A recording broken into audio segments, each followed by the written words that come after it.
252 days since MASL action kicked off inside the Adirondack Bank Center. That changes today between Utica City FC and the Kansas City Comets. Welcome inside the Adirondack Bank Center alongside Andrew Forster. I'm Arnav Fokerell, and Andrew, the excitement here is palpable. The team and the fans are excited to be back in the MASL. You could really feel it around the city. It's been 252 days since Utica has played here, and the fans are extremely excited to see their team again. And Utica City FC, a lot of changes in the offseason. No Kelvin right now for the side. He's with the Kings World Cup of Nations. No Vinny Dantas. Who does this team turn to up top? I think they turn to Mershon Amadi. It's such big shoes to fill, but I think Amadi is the man to look for it. Speaking of big shoes to fill, big retirement in the offseason for Andrew Coughlin, Nate Bordeaux. Who's stepping up in terms of leadership for this Utica City side? I probably think that it's Gordy Gerson, one of the veterans of this team, but again, such big shoes to fill, and it's going to be an exciting season to see if he can fill them. Last night, Kansas City, a tough 11-3 loss. They started the season so well, and it felt like the wheels just came off last night from the Comets. How do they turn things around? Second best defense in the league last season, but a lot of defensive mistakes. They're a really good team defensively. If they can just clean up those mistakes and make sure they don't give away free kicks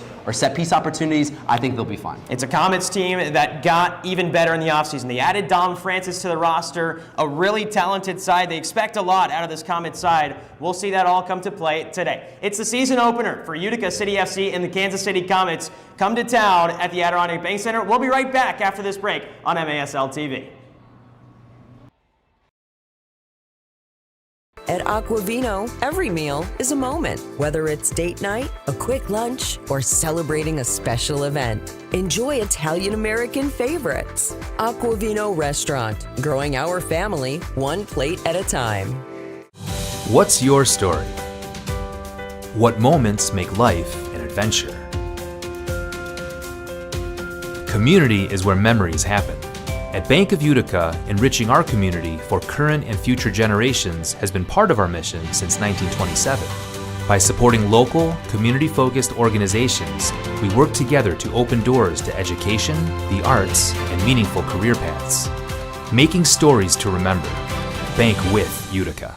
At Rome Health, we bring the best orthopedic and sports medicine care right to your neighborhood. Our experienced team includes orthopedic surgeons, sports medicine specialists, and physical therapists working together to get you back to the things that you love to do. So whether you need an injection for arthritis pain, rotator cuff surgery, a joint replacement, or help recovering from a concussion, we're committed to delivering superior care to you. Rome Health, the best orthopedic care out there, here.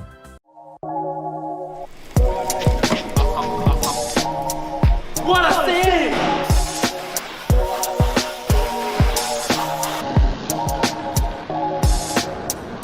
What a save! What a save! And now it's your turn to save here at Master Vito Hyundai on Commercial Drive in Yorkville or online anytime at mastervitohyundai.com. Make your move to Master Vito Hyundai. Babe's Restaurant and Bar believes great food brings people together. From comfort classics to crowd favorites, there's something for everyone. Open daily for lunch and dinner, plus brunch on the weekends. Come home to Babe's.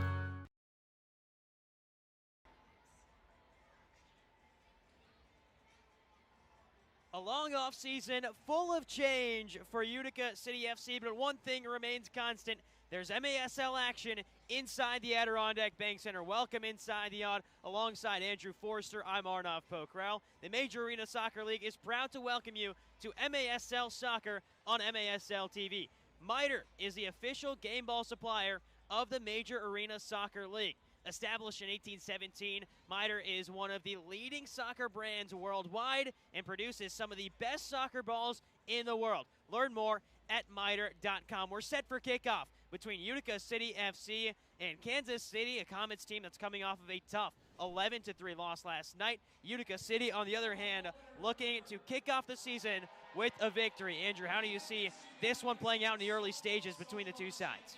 I think from a Kansas City perspective that this team just needs to kind of get right back on the back track. You saw in those first two games, they scored 15 goals and then just 3 goals yesterday, or 3 goals in their most recent matchup, but it's not from a lack of trying. They had 29 shots and just an amazing performance from Julian Rodriguez with 18 saves. So from a Utica City point of view, it's just kind of getting the season off on the right foot. But if you're Kansas City, you got to kind of prove yourself that you're back and you can get to the level that you know you can be at.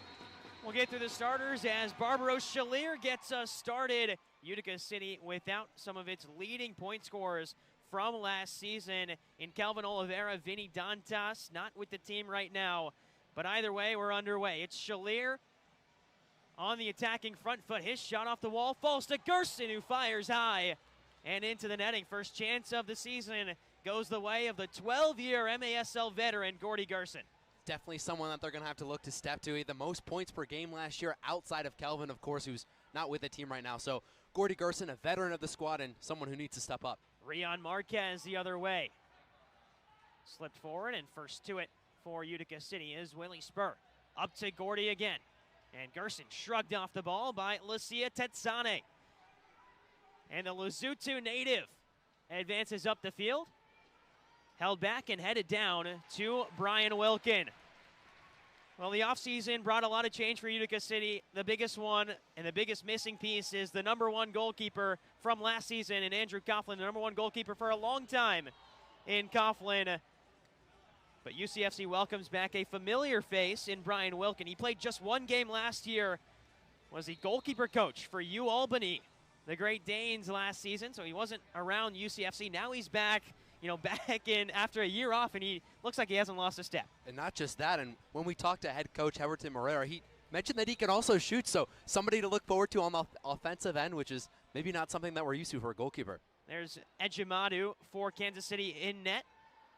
He's got a cannon of an arm, and he's coming off of a goalkeeper of the week performance last weekend, the opening weekend of MASL action for KC. Struggled a little bit in yesterday's game. Ball up ahead, clips into the Kansas City bench. Can already see that fast start that Kansas City wants to get out to, and they're not letting Utica City have anything in their back line, stepping up pretty confidently and trying to cause some problems. UCFC look to attack in transition. There's Genrick. He'll get the return pass. And here goes a Long Island native up off the wall and over the outstretched arm of Ejimadu. Amadi in the corner, wriggles free. Panal, Orozco. 29 assists for Ricky Orozco in MASL 2 last season with United Elite Kreisnik FC. Looking to carry that over into M1 action now with UCFC. Here's Wilkin, no stranger to stepping up the field. Almost at half field. And through the legs of Manny Silva and into the hands of Ejimadu. Just a couple minutes down, and now some pressure from Utica City. This is Cole Stevens stepping up. Ejimadu has to clear it off the goal line. Well, you could see from a Kansas City perspective when they break that press that there's a lot of space, so something for Utica to watch out for, not to get too confident in their pressing. And this one, great slip ball to Dom Francis. Former Harrisburg captain, now returning after 2021 in Kansas City. He's back with the Comets.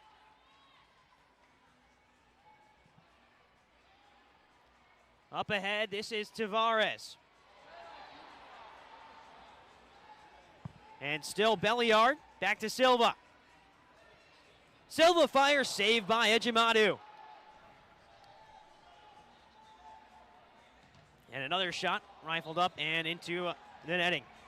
Part of the strength for Kansas City, a team that's so strong in that low block. Capelli Sport is the official and exclusive uniform and apparel provider of the Major Arena Soccer League. Visit MASLsoccer.com to shop the fan store for the latest MASL and team gear.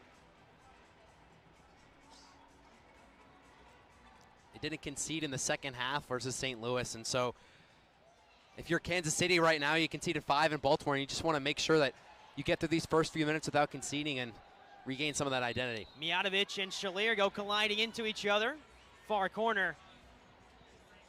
And possession goes the way of Kansas City.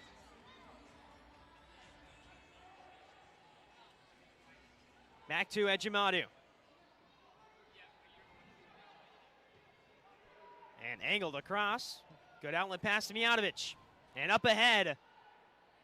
Defended well by Tyson Santos. This works across to Ramirez. And Shalier steps in well. In transition, Shalier missed the return ball by Gerson, but battling back for it. It'll go all the way to Wilkin. Physical game so far between these two sides. You can sort of feel that tension between the two, and hasn't been a lot of chances so far, but both sides really going at it. Angled up ahead off the head of Tetsane.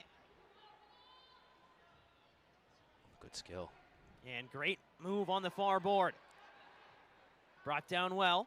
It's part of the beauty of this game is using the boards to your advantage. It's a big adjustment from outdoor to indoor soccer, but a couple years in the league, and that is Willie Spur, new signing for Utica City in the offseason. Native of Seattle, Washington, and head coach Everton Moreira could not say enough about how good Willie Spur is, not just with the ball at his feet, but his movement off the ball, and he really thinks Spur is a key to this Utica City offense. Here goes Manny Silva. Ejimadu got down, made the save. It almost seemed like it was a secret that he couldn't wait to tell when we were talking to him. He talked about how talented he was as a player, so definitely someone that Coach Moreira has hyped up this season. Spur in his 5th MASL season. Was in Tacoma for 2 stints, played for the Ontario Fury back in 2021-22 as well.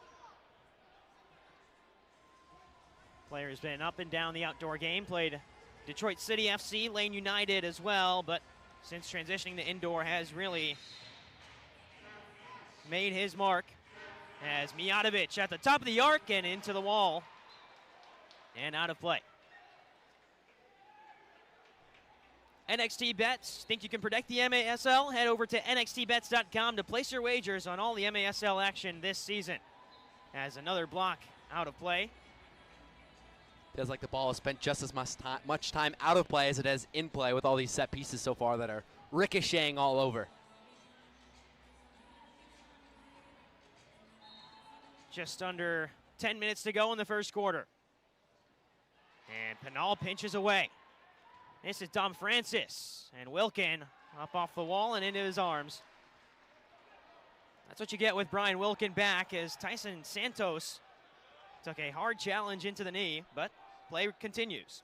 Wilkin's done such a good job so far of working off of those boards and using them to your advantage. You got to be the one to control that ball off the boards if you're a goalkeeper.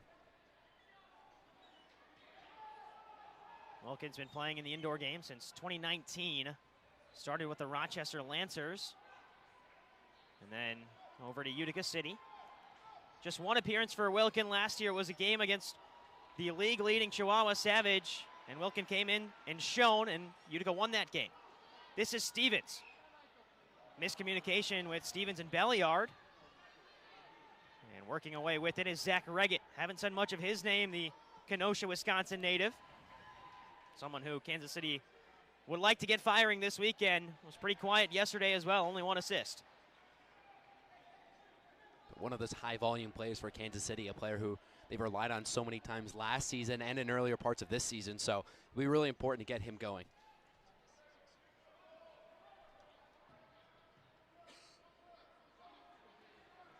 Back into the path of Spur. Here's Stevens. Near side with Toy Tavares. Gio Alves down to the corner. Locked in a physical defensive battle early on. Here's Spur again. Stevens a target and poked away by Chad Vandegrift. Over the head of Alves. Tavares first to it. And Wilkin will go off the boards. You saw there, that's just part of the strength of this Kansas City team. They suffer so well when they don't have the ball. This is a game based on transition, and so Kansas City does a really good job at staying low and waiting for that right moment to break. Doing so right now as well. Genrick will drop it off to Tyson Santos. And now up to Penal. Penal loves the back to goal, quick half turn and shoot move. Don't be surprised if we see that here soon. There it is, there's a turn. Penal works free down the boards and cleared away. Again, defense shining in the early goings of this one. Roberts slams against the boards. Genrick. Penal will collect with Orozco, and Utica City will change.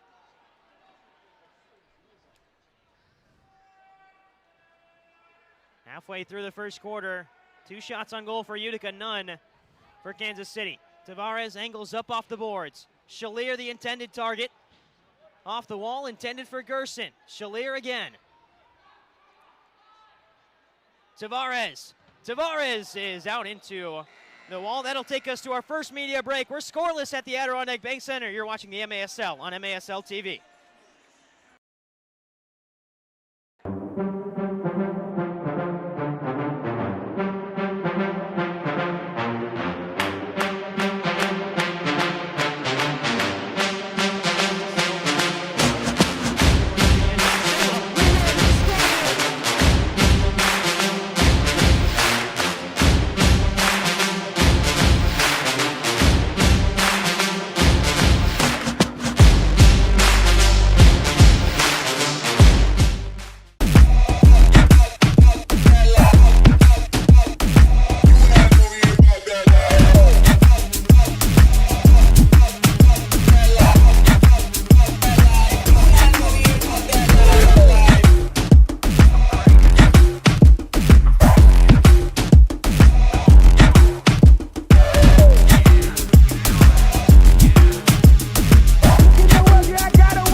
Welcome back inside the Adirondack Bank Center alongside Andrew Forster. I'm Arnav Pokral. We're scoreless between Utica City FC and the Kansas City Comets. MASLsoccer.com is your home for everything Major Arena Soccer League. All the latest news, leaderboards, highlights, and more. Visit MASLsoccer.com. Andrew, we're midway through the first quarter. It is a defensive battle between these two teams. What have you liked so far from both sides? Well, starting from a Kansas City perspective, obviously we talked about their defensive struggles and their loss yesterday, and so it's been extremely encouraging for them to see how rock solid they've been defensively. And for Utica, when we talked to head coach Everton Moreira, he mentioned how this game is about transitions and how his team is built for that. His team is built on transitions, and so they haven't been able to really do that so far. It's been a lot of possession-based soccer like you see right now, and they've kind of resulted to playing off the boards and playing long balls, which I think might favor Kansas City a little bit. It sets up in the corner for KC. And quick discussion, but they'll move ahead.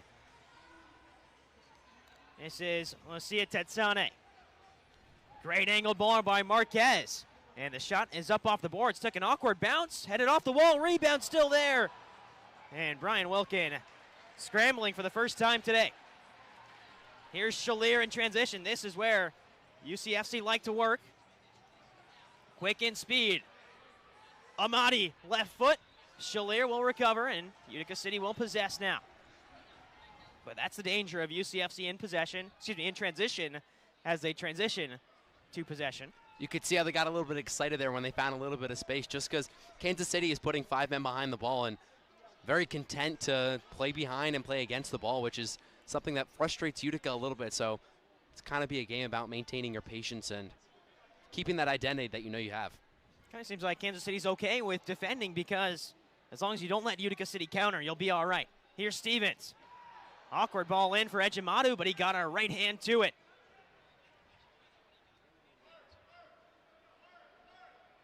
Genrick. Away from pressure, he finds Wilkin. Got another look at that Ejimadu save. Looking to rebound after a tough night last night for Ejimadu. 7 saves, 11 goals allowed.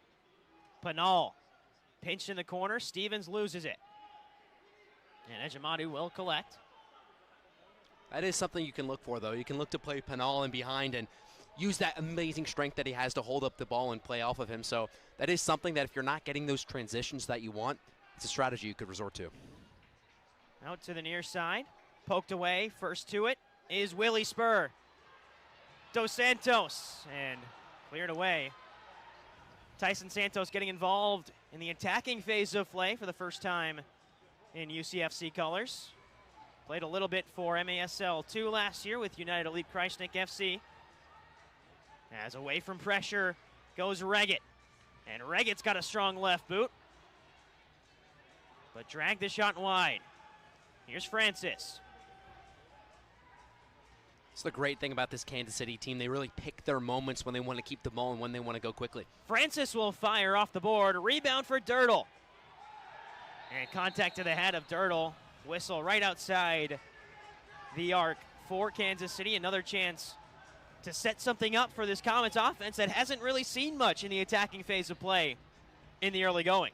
No, and when you haven't, a set piece is a fantastic opportunity to do that. Their first 2 goals that they conceded last night were off set pieces. Be interesting to see if they can get one here. Mijatovic had a shot into the wall earlier. This time lays it off, shot fired, what a save! Wilkin double, triple off the wall, and Utica City block it away. That is incredible from Brian Wilkin. Oh my goodness! A double save from Wilkin. The first one with his feet. Second one had to rebound so quickly. A triple save. That is what you want from a new goalkeeper. Way to make a name for yourself. Well, Wilkin is back in Utica City colors and back at his best. That's the highlight of the night. Clearest scoring opportunity for either team in the game. It goes the way of the Comets, and Brian Wilkin with a stellar double save to keep things scoreless. You and I talked earlier on, Arnav, about the shoes that he had to fill with Andrew Coughlin and doing a fantastic job early on.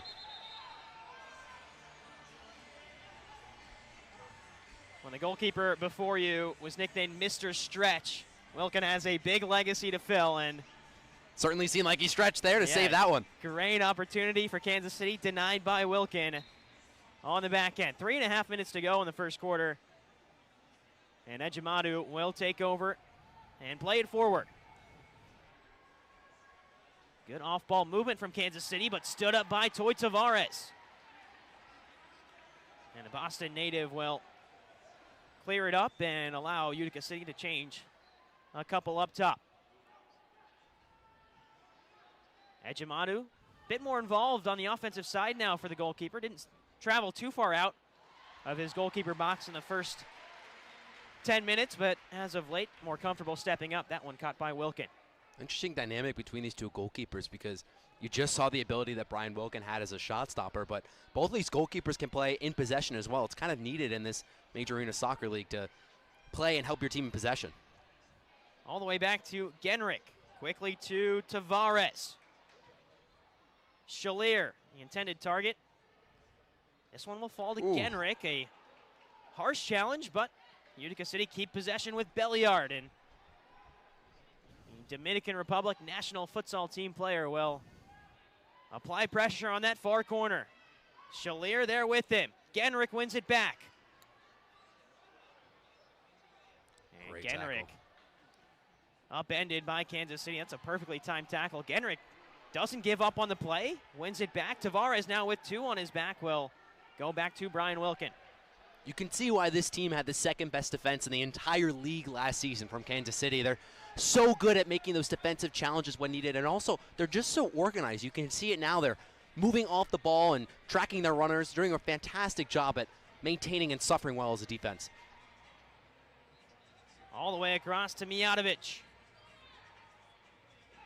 A fan favorite in his time in Utica, Stefan Mijatovic. Pressure comes early from Utica City. This one will hit the scoreboard. It's a superstructure violation. Utica City will have an advanced free kick opportunity. It's a good thing I kept quiet, because I was just about to compliment them on their bravery at playing out of possession, but that's another mistake from them, and so we've been complimentary of their defensive abilities, and props to them for trying, but it's a difficult set piece now for them. Rolled across, shot from Alves is high and into the netting. Utica City, since the early 2 shots on goal, haven't had much offensively. 90 seconds left in the first quarter. Got to think that if this one goes into the second quarter with it being tied, it'd probably be more of a victory for Kansas City, just with the defensive struggles that they've seen, but still wouldn't be bad for either team. Numbers for Utica City, out to Amati. It was 4-on-1, rebound for Schalier, he scores!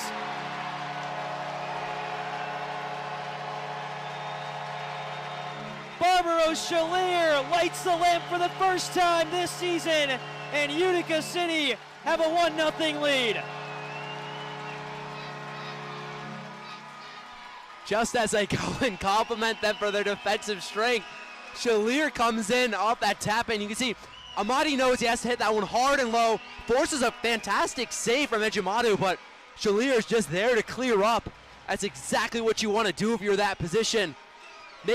Forcing the goalkeeper to make a save, and then hoping your teammates is there to follow up. Barbaro Shalier scored 9 goals last year. He had a collarbone injury after just his second game in the MASL, and head coach Everton Herrera said he thought Shalier played a little scared when he returned from that injury, but now he's had an off season, and now he's scoring goals for Utica City yet again. The native of Havana puts UCFC up 1-0. Wilkin up off the wall. Dirtle will collect. Final 45 seconds of the first quarter. It's Shalier's lone goal, the difference. But Kansas City on the attack and over by Tetsane. He scored last night in the Baltimore game. He'll get it back. Player with national team experience. Dirtle fires, saved by Wilkin. Agile and quick. Second chance flicked by Stankovic. What a first half from Wilkin. Great save. You'll get another look at it here. The drop off to Dirtle and Wilkin. That one's heading in the top corner. Great opportunity, and now with 10 seconds left, here goes Junior Pinal. Fires to goal, had Ejimadu off of his line, but shot wasn't accurate. Chad Vandergriff, and Ejimadu will see out the first quarter. Just one goal between the two. It's Barbaro Shalier, and UCFC lead 1-0. You're watching the MASL on MASL TV.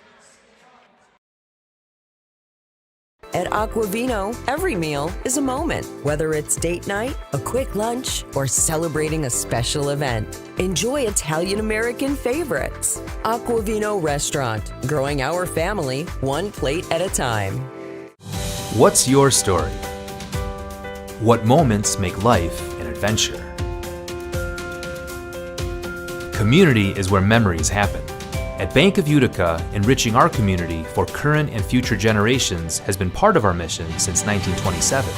By supporting local, community-focused organizations, we work together to open doors to education, the arts, and meaningful career paths. Making stories to remember.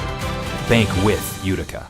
At Rome Health, we bring the best orthopedic and sports medicine care right to your neighborhood. Our experienced team includes orthopedic surgeons, sports medicine specialists, and physical therapists working together to get you back to the things that you love to do. So whether you need an injection for arthritis pain, rotator cuff surgery, a joint replacement, or help recovering from a concussion, we're committed to delivering superior care to you. Rome Health, the best orthopedic care out there, here.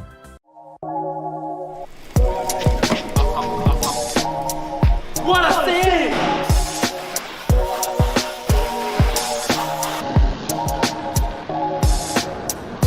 What a save! What a save!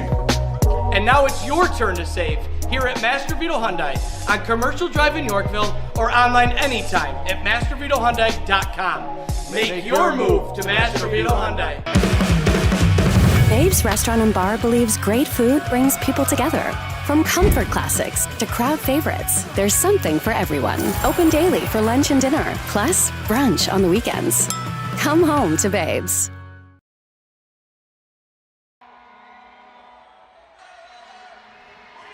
Welcome back inside the Adirondack Bank Center.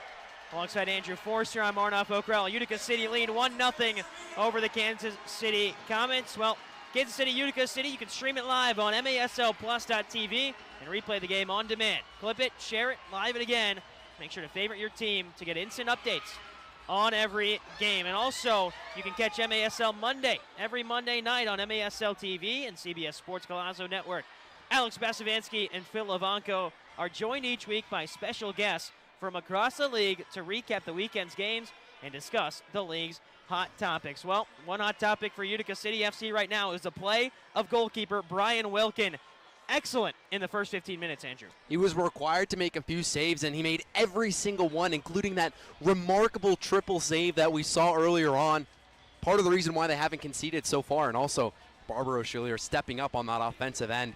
So many players that need to step up for Utica. When we talked to head coach Heverton Moreira, he mentioned how this team is a committee and how it's not just one player anymore. And is one of the people that's going to need to step up. Brian Wilkin runs back to his net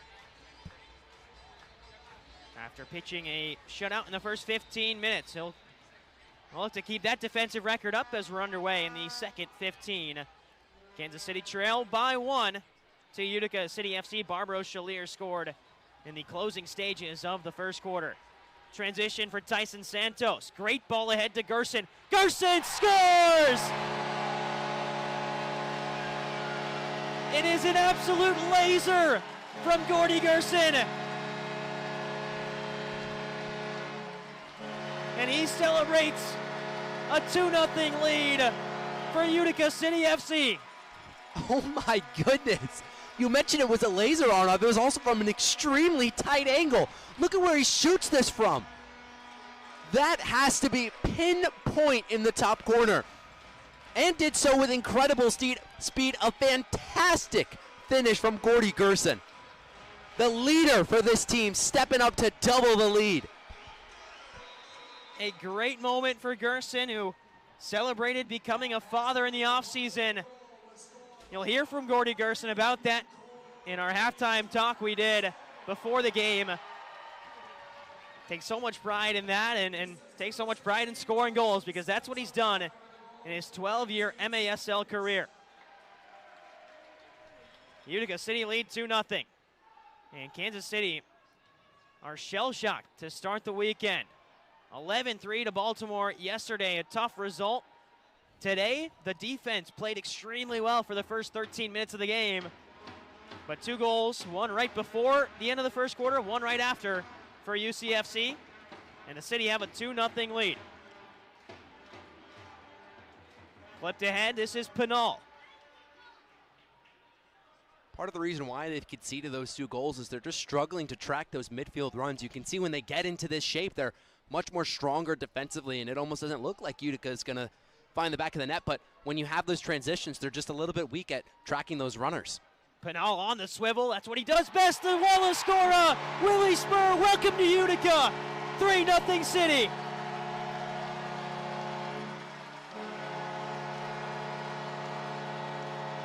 Pinal on the turn, angled it off the wall, and Willie Spur in perfect position. UCFC up 3-0 and flying in the season opener. That's what we talked about, Arnav, in the first quarter, how Pinal could almost post up his defender and play off of the boards, and that's exactly what you want to do. That, if he meant that, is one of the greatest passes you're ever going to see. He knows the angle of the wall, knows that the goalkeeper's not going to be expecting it, and just play that right into the path. An absolutely perfect pass. And right away, Kansas City called timeout. I mean, just 3 minutes of madness there for Utica City FC. The transition, we talked about how good UCFC is in transition. That's how they scored the first 2 goals. This time, UCFC possessing the ball and finding Pinal. And just like you mentioned, Andrew, it's that turn move that he has to play it off the wall. And how about Willie Spur in his first game in Utica colors? He was hyped up by his coach, called him super talented, and you're seeing that talent with his positioning there, just being in the right place at the right time, and Pinal, the veteran, finding him. It's just so impressive for Utica because they've scored in so many different ways. That one was a little bit of breaking the block and using Pinal as a bit of a hold-up man, and you've also seen those long balls over the top with Gerson's goal. A great start for Utica and disastrous for a team that's built on their defense, conceding 3 early goals like this. And Dom Francis and Nathan Dirtle just kind of flat-footed there, and Willie Spur snuck in between the 2 of them to sit at the back post and find the ball off the wall by Pinal. I mean, it's incredible stuff for Utica City. So many questions about this team coming into today. How do you replace not having Kelvin? How do you replace a striker like Vinny Dantas, who has the pedigree in the MASL? And it looks like all those questions answered early on. They aced the test 100% so far. 3 goals in the first 15 minutes or so. Just sensational from Utica, and it calms those nerves, those early season nerves that you might have coming in, playing in front of your home crowd in the first game of the season against a team which has already played 3 games so far. No rush shown for Utica. Biggest thing for Utica is staying healthy. It's a small roster to begin with for UCFC, and if everyone's available, dangerous team. We're seeing it now. This is without Nilton de Andrade. No Juan Alava today for UCFC as part of the back line. So think about how good this team is going to be when they add those two key members and members who have been in Utica for a long time and understand the system that Everton Marrero wants to play. The team's just going to get that much better. I'm sure they'll find the goals from somewhere, but Andrade scored 25 goals last season. 25 goals could be the difference of a couple of wins, which could be playoffs, no playoffs. So it's almost scary to think that you can add more talent to this team because they're so deep already. Shot from Tetsane, blocked away by Utica City FC. It's Logan Roberts, the new captain. He's a Syracuse native, was with the team when they were in Syracuse, called the Silver Knights, stuck with the team during the move, and he's worn the armband a couple of times. Nate Bordeaux officially retiring, and Roberts takes over as that captain, a stout defender for this UCFC side. It's maybe only one of the questions is, where's that leadership going to come from now that Coughlin is gone, and there are a few contenders to step up. Bodies flying everywhere as Manny Silva will just take over possession. He's 1-on-3 right now. Silva bursting free, he's taken down. It will be a whistle. Free kick upcoming for UCFC. I think Silva wanted the blue card. I thought it might have been a blue card because it looked as though it was one of the last men behind. The referee opting not to go to his card. Yeah, it's not a reckless challenge, and he does have a few of his teammates right near him, so I like the decision of no blue card there. But yet again, another set-piece opportunity for a team that conceded twice against set pieces last game. This is Tyson Santos. Rolls it along to Alves. Santos again. Shalier. Santos and Wilkins, so set piece doesn't really come to much, but now UCFC can move in transition. It stretches out the KC defense a little bit. Almost might be a strategy of theirs to bring it back. Tease them a little bit, get them to bite, and then attack. Alves. Gerson. And his pass cut away. This is a chance to break for Christian Andreos. And now bursting free. Kansas City fire off the post. Second chance. Sliding in is Wilkin. And somehow Kansas City are still scoreless. If you're trying to make yourself a fan favorite, you're doing a fantastic job of it in the first two quarters. That's a reflex save. You can see. You don't know if he's going to get there. Wilkin does a great job climbing on this carpet in order to make that save, putting his body on the line. Back down to Shalier. He opened the scoring at the end of the first quarter. Ejimadu claims it off the wall. And Ejimadu launches it out of play. May have hit off the corner of the board, so it stays in play. Thought that one hit that flat side, but it bounced back in, so we continue with Genrick. And right now, it just looks calm from Utica City, even in transition when they're moving pretty quickly. Everything looks premeditated, looks calm. No one's rushing anything for UCFC, and that's exactly where you want to be. That press from a Kansas City side just looks so ineffective when they step up. Utica's almost playing through them like butter. Long throw the other way. Everton Marrero wants a too many men call. Won't get it. Sliding in is Genrick. And now two bodies on the ground for Kansas City, including Rion Marquez, who may have got hit in the back of the leg or the knee area. And they'll immediately bring someone out to look at him. Actually, they won't. He'll get up and limp away. There is the rule about trainers coming out and how many seconds you're on the ground in the MASL before you have to step off and get looked at. So Marquez gets back up, sets up Dom Francis right outside the box. He'll leave it. It's rolled to Francis, through him to Reggett. Wriggling free off the post, and may have hit Shalier, and it goes in.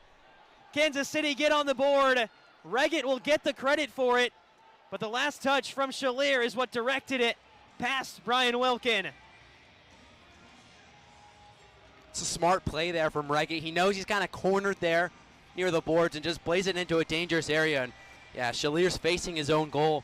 Makes that one so difficult. The only way you can really play it is towards your own goal, and it's unfortunate for the guy who already got on the score sheet for Utica, scoring an own goal. Second time today, Shalier scored in that net. The only difference is one of them for Kansas City, the other for Utica. Either way, 3-1 score now, and Kansas City with a little bit of momentum. You see the efficiency of Zach Reggett on the offensive side of the ball. This is Pinal dancing through one, through another before he's held up. Goes sliding in. And now again in transition.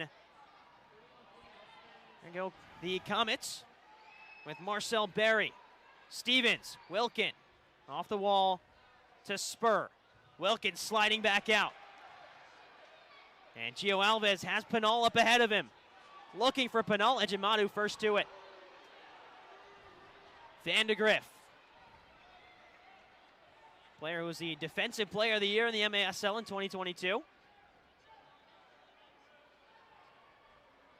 We'll pick it back up. Last season for Van de Griff was 24 games, 6 goals, 5 assists. This one over to Francis, saved by Wilkin. It was right at the goalkeeper. But Francis will step right back up. Under 10 minutes to go in the first half. Far side sliding is Pinal. Away from him is Marquez.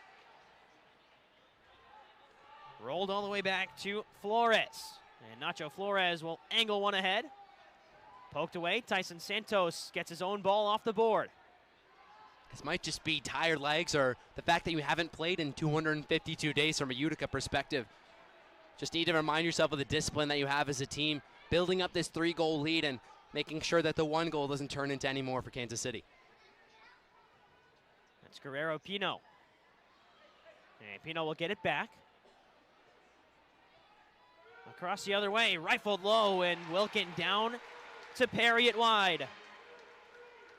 Again, a Kansas City team, 7 shots on goal. No stranger to firing shots to the net. Right now, Wilkin up to the task. The only goal, an unfortunate bounce. This one, long distance effort, was always high and wide. It's always a risk you play, though. If you're Ejimadu, helping out in possession, you know that you might get chipped. Held on in the near corner. Reggett. Mijatovic. Steps to the left. Mijatovic, and it's parried away by Wilkin through traffic. Saw that one all the way to the corner. Dirtle. He'll go hard. Wilkin just paws it away. Off the glass, a foul in the box goes the way of Utica City. That's part of Reggett's game, though. We saw it on the first one when he forced Shalier into that own goal. He's someone who likes to play in and around the box, uses positioning to his advantage. Just committed a foul there. Wilkin will step up through pressure. Angled over the other way. Avoids the 3-line violation, finds Gerson. Off the wall, rebound is high from Silva. Another great pass from Gordy Gerson. And Silva just couldn't keep it low. Another opportunity, though, playing off the boards for Utica. We've already seen that with Pinal on that second goal. On the third goal, excuse me. But Utica City showing that they know how to play and they know how to use those boards to their advantage. Over to Ejimadu again. 7.5 to go in the second quarter. 3-1 lead for Utica City. And Gerson, the pass to Tavares, a step ahead of him. Turn the other way. Gerson will apply some pressure as Utica City transition back to defense.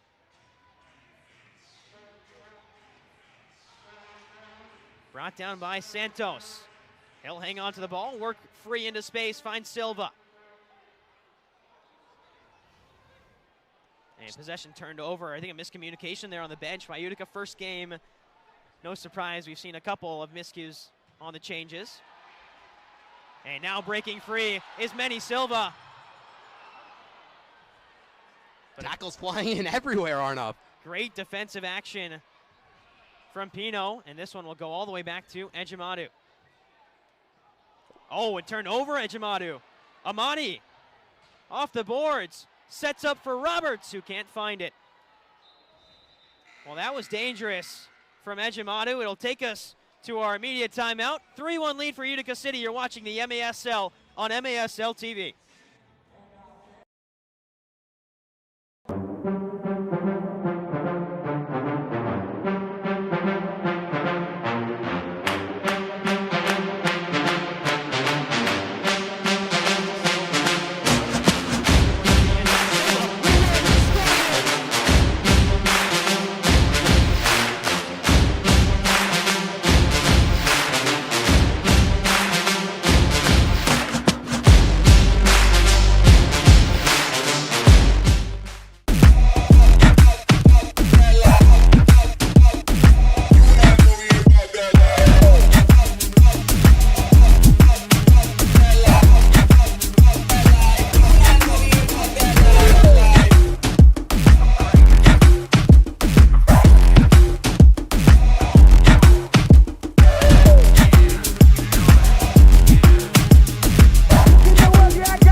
Welcome back inside the Adirondack Bank Center. Utica City FC lead Kansas City 3-1.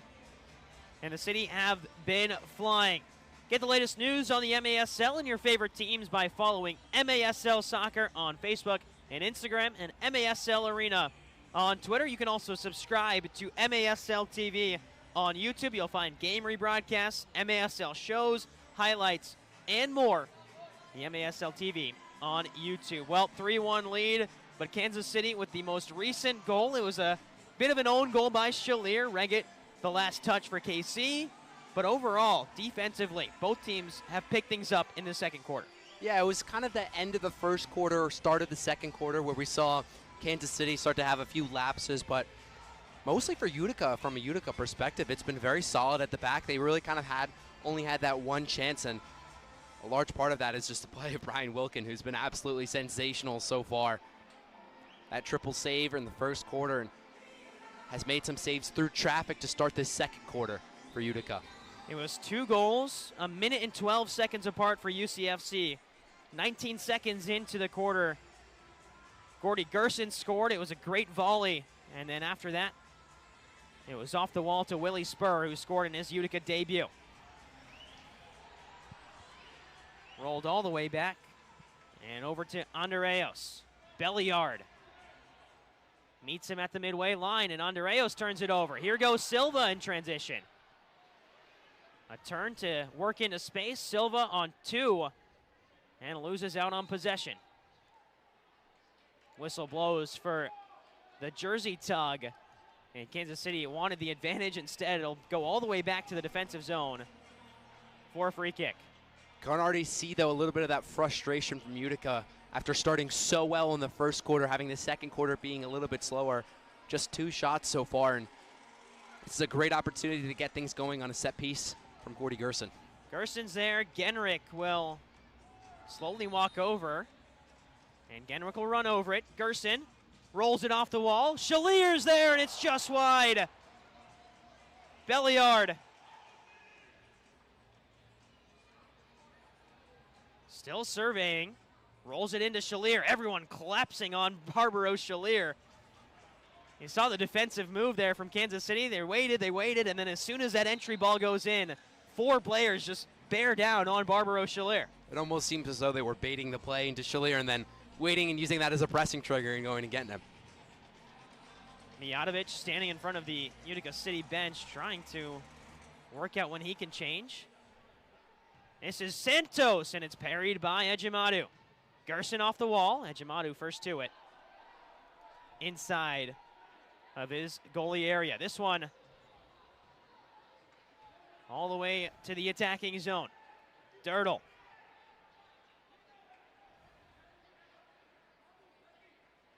Tetsane. And Gerson first to it. And Gerson gets taken down hard. Possession still with Utica City. Shalier overran the ball. He's 6'4" and legs maybe moving a little too quick. He overran the ball, and now transition for Kansas City. Marquez will slow things down and play Tetsane. All the players for Kansas City funneling outside, leaving that inside vacant for people to run into. Barry. Defended by Gerson. Maybe just moving a step slower after that tackle that Gerson faced not too long ago. We'll hear from Gordy Gerson at halftime. Was able to catch up with him before the game. Talk to him about the offseason, of course. Gerson, a member of the TST team Concaifa, which is led by Pat McAfee. Talk to him about becoming a father, what that's been like, and of course his excitement for what is now his 12th MASL season. Wilkin. Amadi. And there's Willie Spur. Dancing away from pressure. Stankovic. Can't go back to Wilkin here. And they will just take the foul. Kansas City want to move quickly. Of course, can't go back to a goalkeeper twice without advancing the ball past halfway. And intelligent from Wilkin, who's a year out from the game, to remember that rule and wait till he was out of the box to play it. This one from Reggett is up and away. Ejimadu clips it back in. Over the head of Andreos. Marquez on the turn. Willie Spur first to it. Good little 1-2 by Utica City out of pressure. Dom Francis. Just feels like Utica City's one pass away on breaking that press. They've been successful so far at getting it past that first line of pressure, but the second line has always been successful for Kansas City. And if Utica can get bypast that presser, they have an open goal. Set piece opportunity. Out to Mijatovic and Mershad Amadi. First to it. This is Reggett. Amadi. Body's flying everywhere. This has been a physical game throughout.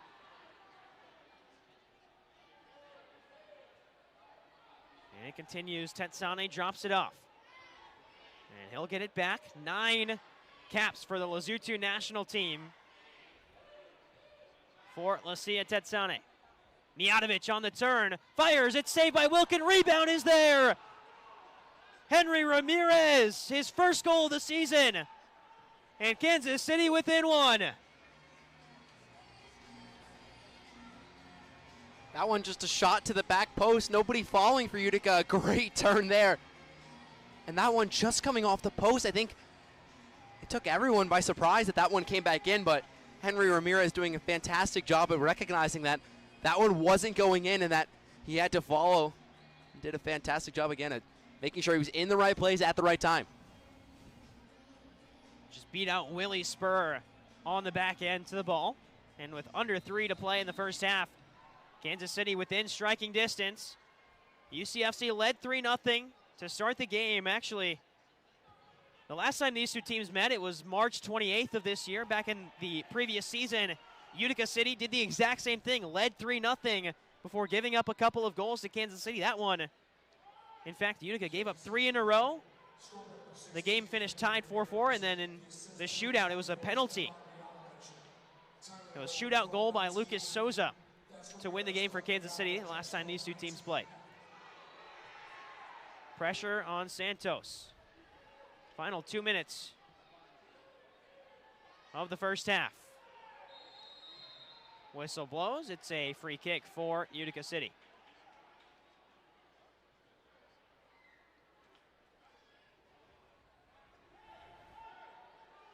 Orozco, one of the top assisters in MASL2 last year. Stevens. Down low, Shalier. Has Santos, who will utilize him. Stevens, Santos. And back to Orozco again. Up to Shalier. Couldn't bring it down. Dirtle first to it. He gets it away to Nacho Flores. Ejimadu, pressure coming, and quickly away. Good angled pass off the boards. Back post runner for Kansas City. And Barry dances away from one. Can't keep possession.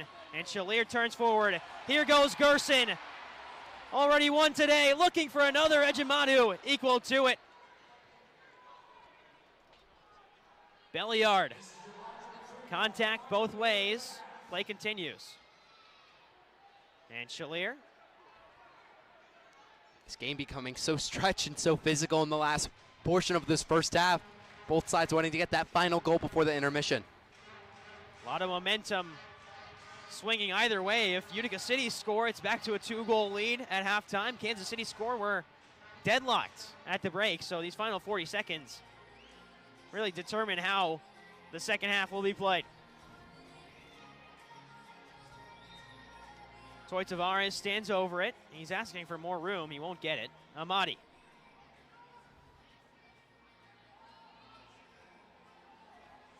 Mershad Amadi developing much more as a full field player.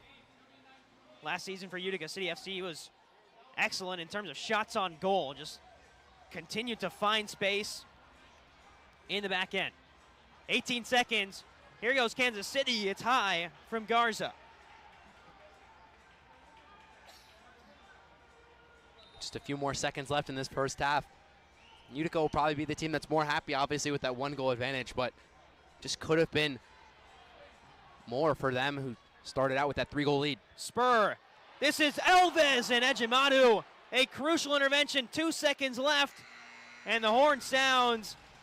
Well, Ejimadu comes up big with a save in the final 5 seconds of the first half. Utica City lead 3-2, heading in to halftime. A lot of positives on both ends, but more recently, it's been Kansas City pressing the issue.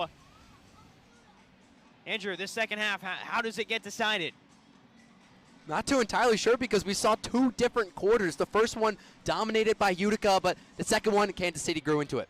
We'll send it down now to Michael Lear, who's down with Brian Wilkin on the field.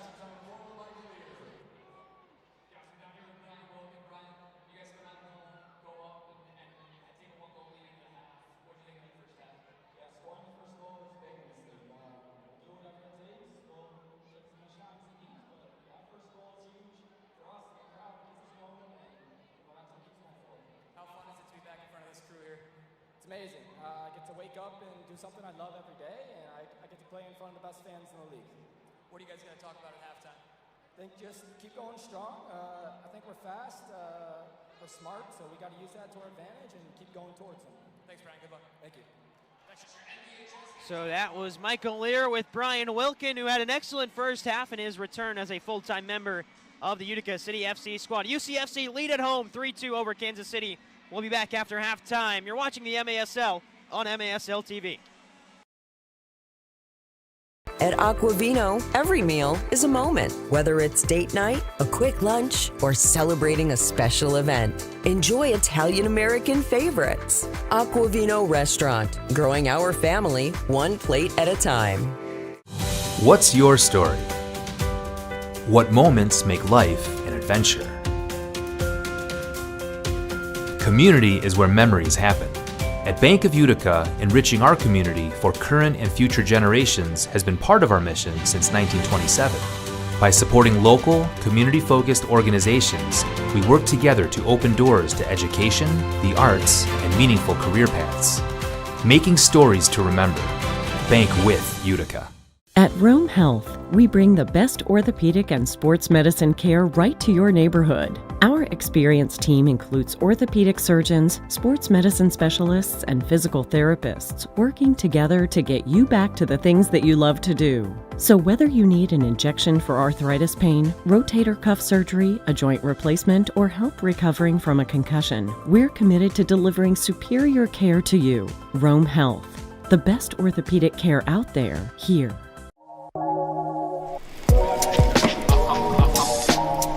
What a save!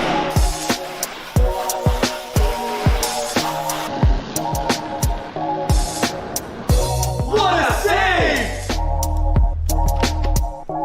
What a save! And now it's your turn to save here at Master Vito Hyundai on Commercial Drive in Yorkville or online anytime at mastervitohyundai.com. Make your move to Master Vito Hyundai. Babe's Restaurant and Bar believes great food brings people together. From comfort classics to crowd favorites, there's something for everyone. Open daily for lunch and dinner, plus brunch on the weekends. Come home to Babe's.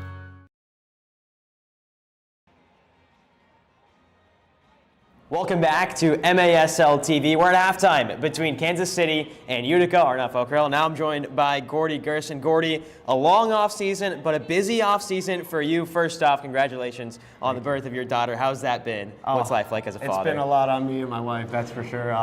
The kids have been a great help, and it's just the whole family. Everybody in the community has been wonderful, and I'm excited to see fatherhood life. Have you been able to carry anything on, whether it's from the soccer field to fatherhood to the soccer field? Any skills you've learned? Just getting stronger, holding her like this all the time.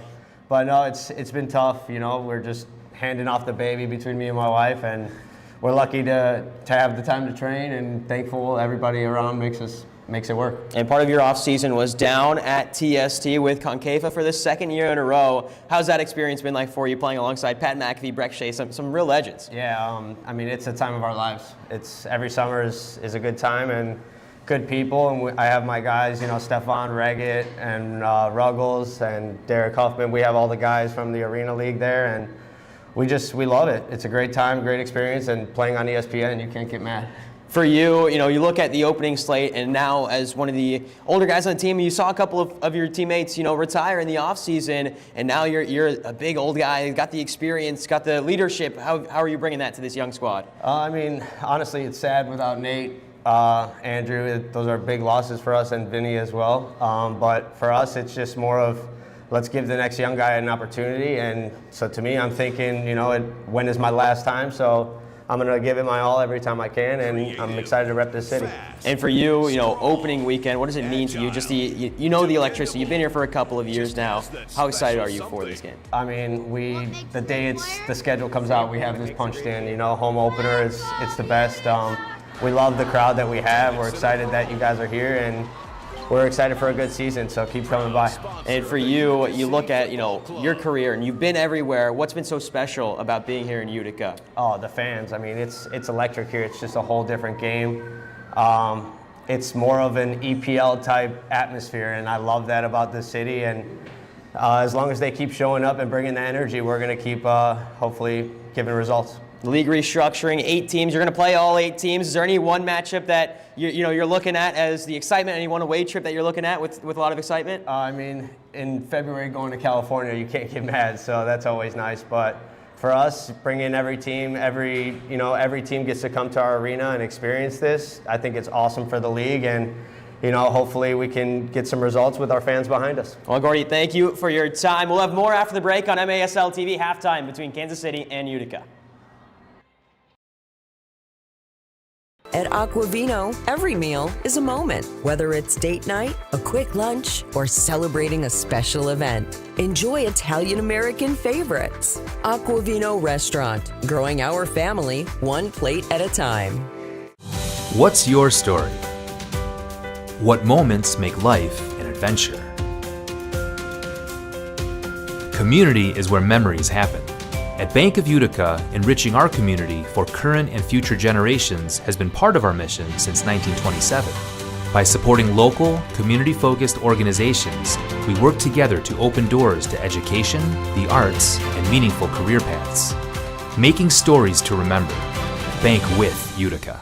At Rome Health, we bring the best orthopedic and sports medicine care right to your neighborhood. Our experienced team includes orthopedic surgeons, sports medicine specialists, and physical therapists working together to get you back to the things that you love to do. So whether you need an injection for arthritis pain, rotator cuff surgery, a joint replacement, or help recovering from a concussion, we're committed to delivering superior care to you. Rome Health, the best orthopedic care out there, here.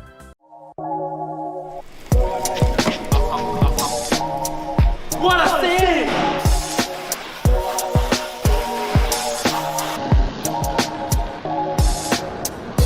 What a save!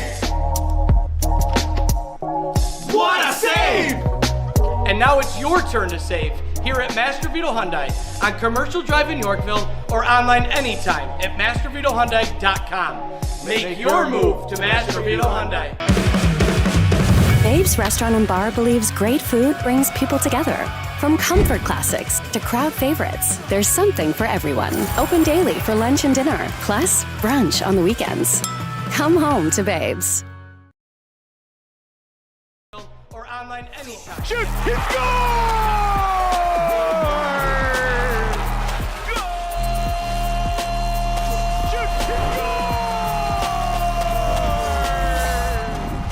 What's up, soccer fans? Alex Bastiavansky here, back in the MASL studio. Hope everybody had an absolutely fantastic What's up, week. soccer fans? A lot Alex went down Bastianski here, over the back past in few the days in the MASL league, and studio. I'm Hope here to everybody tell you had an all about it absolutely in just 5 minutes. A lot went down across that over the fortnight past few days as in Zach the Reagan, league, the and former I'm ambush, is going to here help tell open you things up. The wall of scorer. That's how you open up an arena soccer season, ladies and gentlemen. There were plenty of sweet goals on the MASL's opening weekend. Let's quickly run through what went down. The Battle of Missouri resumed as KC and St. Louis had a home and home. Both teams kicked off their season on the Friday night with the Comets emerging triumphant 7-3. They did it again the next night back in KC, and it was nearly an identical result with the Comets victorious. 8-3 the score as the guys in the red improved 2-0 in the season. On the West Coast, it was Empire and San Diego hooking up, and what a way to start the campaign as they slugged it out like a couple of prize fighters, with Empire pulling off the upset in overtime. Lots of great performances all around. Let's talk about who was hot. Zach Reagan picked up where he left off last season.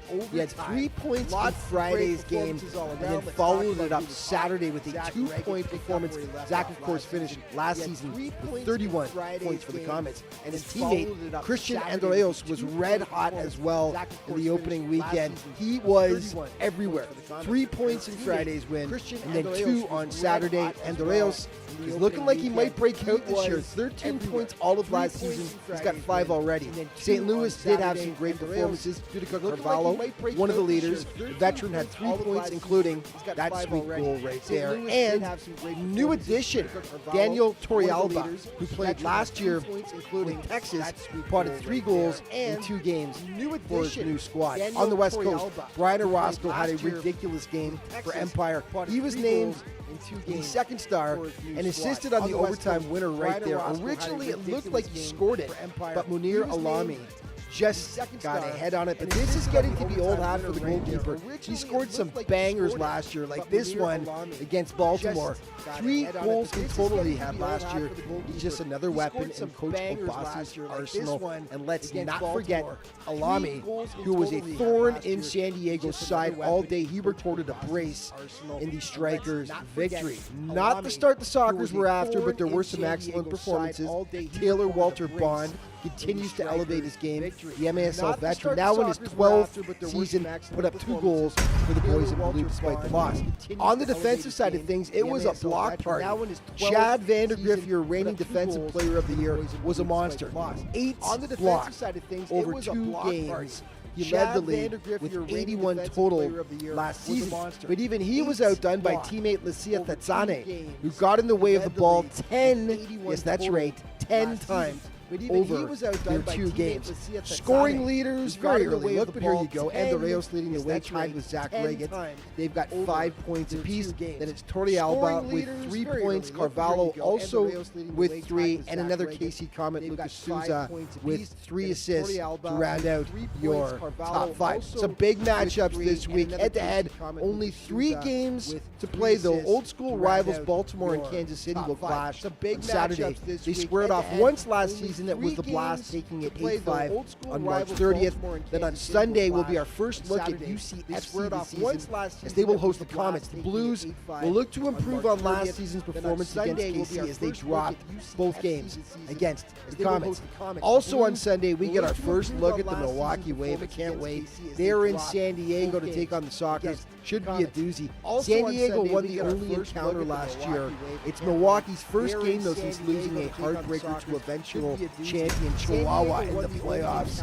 Your players of the week: Philip Ejimadu in goal from the Comets, his teammate Christian Andreos. Offensively and defensively, Robert Palmer from the Empire. Strikers, let's start with Andreos. We already talked about him. Look at that banger right there. He had 5 points, 4 goals, and 1 assist over those 2 Kansas City Comets wins. Palmer, former MASL Defender of the Year. Awesome once again. 8 blocks he had in the win over San Diego last Sunday. And in goal, Philip Ejimadu, who was so good last year in several of the goaltending top player categories.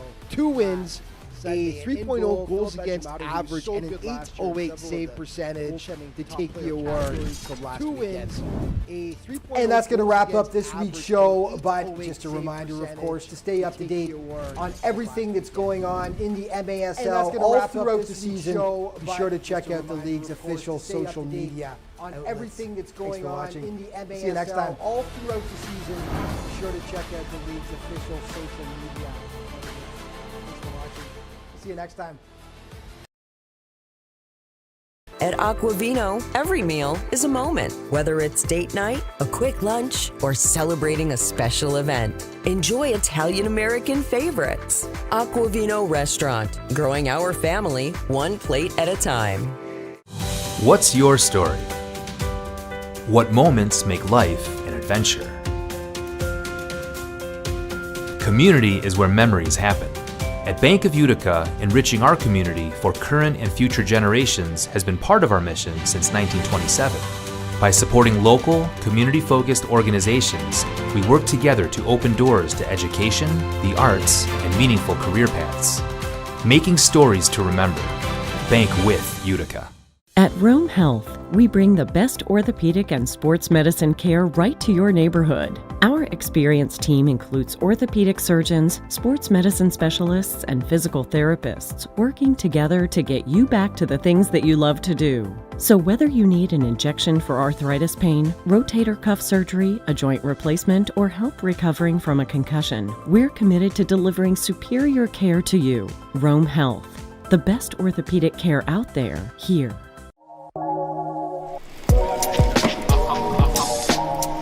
What a save!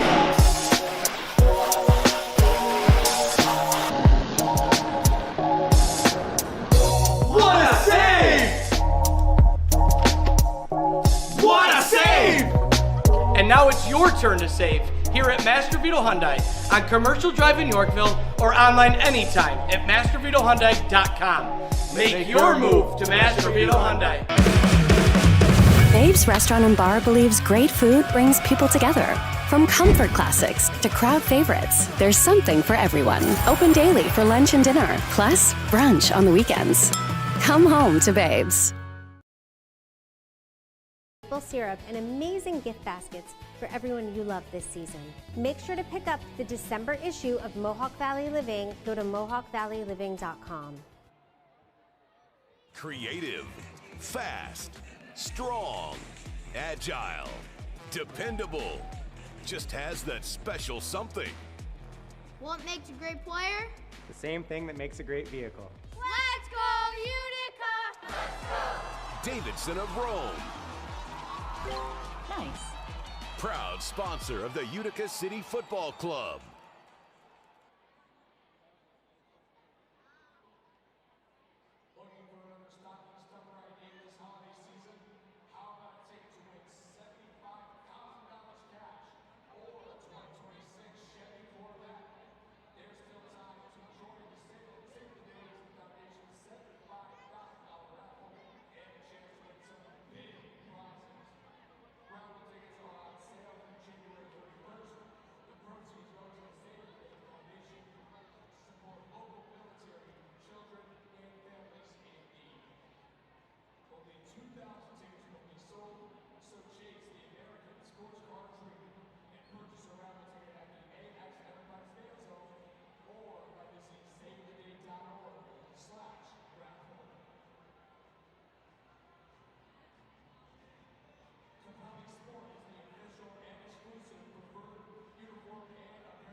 Welcome back after halftime inside the Adirondack Bank Center. It is a slim 3-2 lead for Utica City FC over the Kansas City Comets.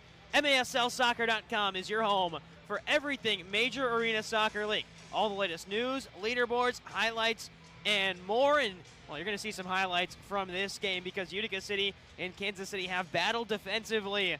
But Kansas City, as of late, picking things up in the offensive zone. They got the two most recent goals in the game. Andrew, I mean, what needs to change for the Comets to get the lead or for Utica City to maintain it? I think it's more on the Utica City side. I think they just really need to eliminate those mistakes. Of course, we saw that first goal coming from that own goal from Barbaro Chalier. So I think if you're Utica, it becomes a little bit more of game management. Of course, I don't think that's something you worry about maybe right now because you still have 30 minutes to play. But as this game winds down and if Utica finds itself ahead in the game, I think it becomes using Penal as somebody on the counterattack and making sure that your defense stays still. But when you have a goalkeeper like Brian Wilkin, it becomes a lot easier to rely on him when needed. So Chalier stands over the UCFC logo at center ice. We're underway again, and Wilkin immediately stepping forward, and he'll roll one in. He's down on the ground, but because of the three-line violation, he will have a few seconds to track back. And now Andreos, and Kansas City on the counter with Pino, whose shot is saved by Wilkin. Rebound, pawed away again. Brian Wilkin with a highlight reel day. The second time he's needed to make a double save. We saw that earlier in the first quarter when he made a triple save, but this double save just coming off of the boards. It was Pino who got in there first, and he had to be quick to react to that second one. Fantastic goalkeeping. Rolled in, Belliard, miscommunication with Chalier, but UCFC maintained possession. Slipping was Wilkin, header in. And Wilkin through contact, the shot goes in, and Kansas City have scored. It's a tie game, 3-3, and Everton Morera immediately throws the challenge flag out because Wilkin was well on the ground and injured. It seemed as though he got fouled, but not in the eyes of the referee. Wilkin, you can see he's down there still in pain from that challenge. I don't think there was anything malicious in it. I think it was an attempt to play the ball, but it's all about whether or not Wilkin got hit. And they do call. Well, we saw the flag come out from Everton Morera. The ball is now placed on the ground outside of the box. I mean, Everton Morera was quick with that challenge flag. Did not waste a moment. Also has a better view on that side of the field because we were blocked by Wilkin, who was there, so clearly saw that better than we did, but that one certainly looked like a foul. And you're seeing head coach Stefan Stokic in his third year with the Kansas City program. In his first season, led them to the Eastern Conference title game. Last year, fell in the quarterfinals to Milwaukee. And the referees will now walk away. Ejimadu still conversing. And they did call a foul on Wilkin, so we weren't given a clear indication, but now we have it. It's a free kick, and Wilkin is nowhere near his net. That's because he's off the screen on the bottom. Utica City will play this one long. And there's confirmation. No goal for KC. It remains 3-2. And not surprised by that decision. Poor first ball in, and Kansas City send it over and out of play.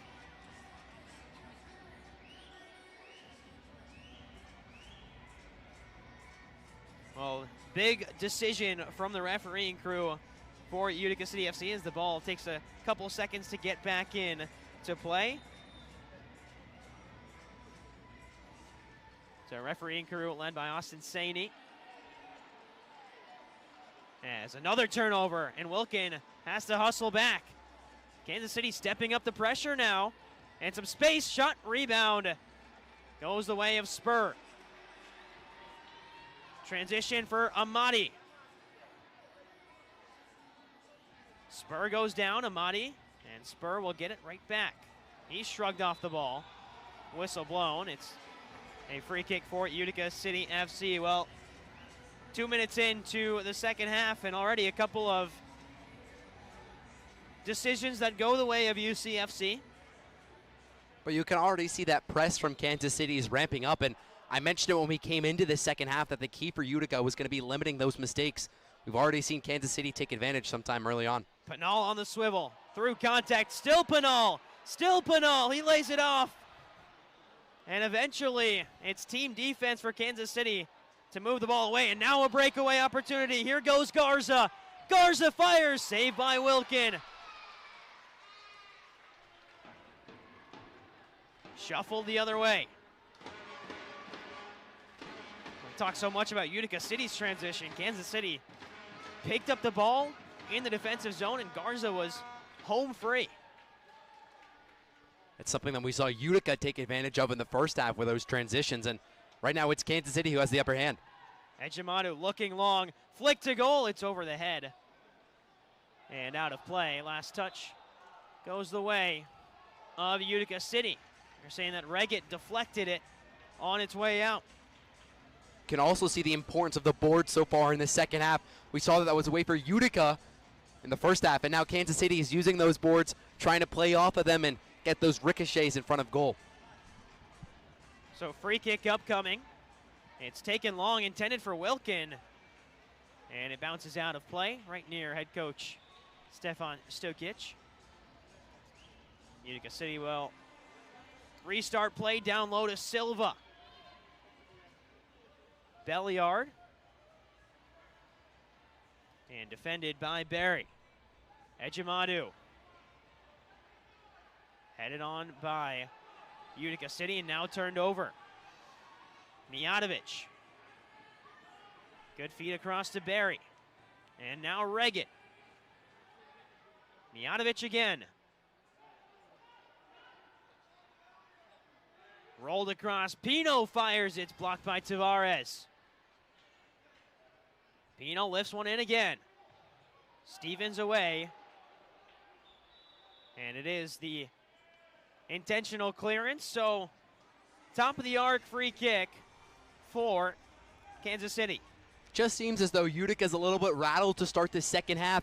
Kansas City really building on that momentum that they built up in the second quarter. And Utica right now just a shell of themselves from that first quarter. They really just need to regroup and make sure that they still maintain this lead.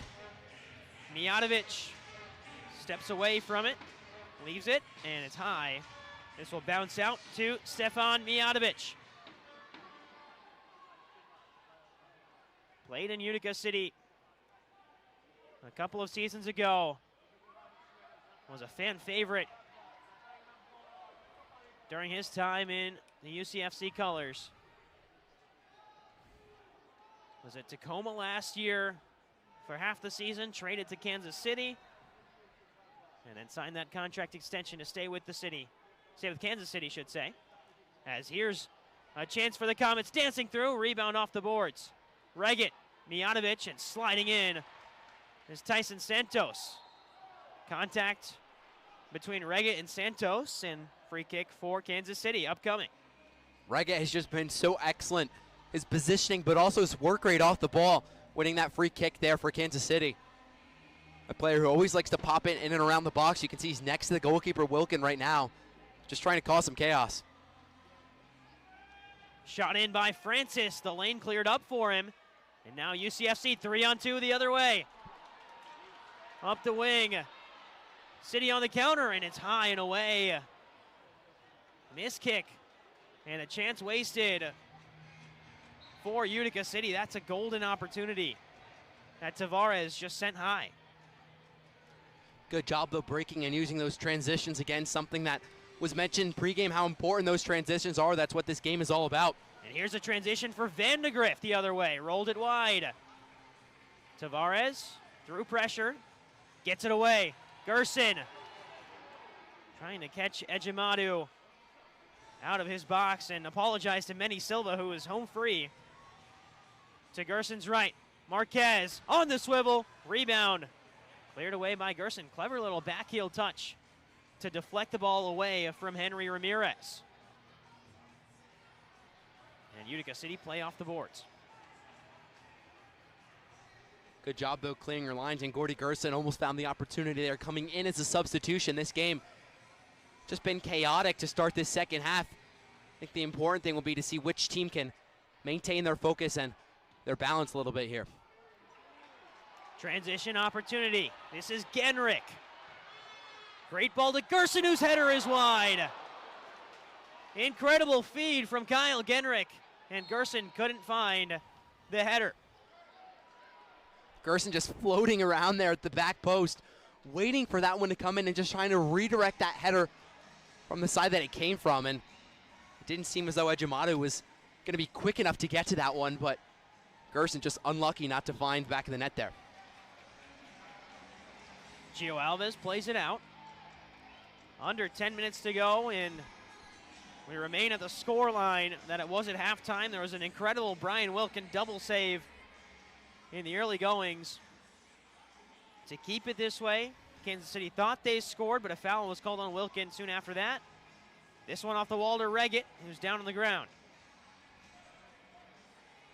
Reggett flicks up to himself, uses the boards.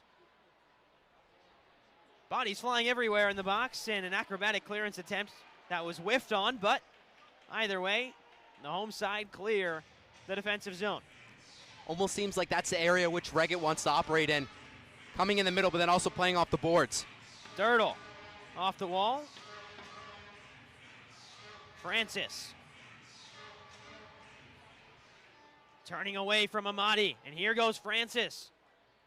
Flores cleared away, deflected off Shalier, and picked up by Pino. Flores. Reggett on the turn, rolled across to Nacho Flores.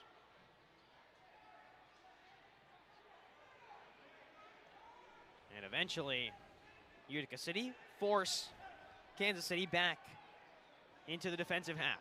And this is something we saw from Utica in the first half, trying to force those transitions and give themselves a little bit of space, almost just kind of baiting Kansas City to play here, but so far successful for Kansas City. Logan Roberts misplayed on the transition move from Utica City.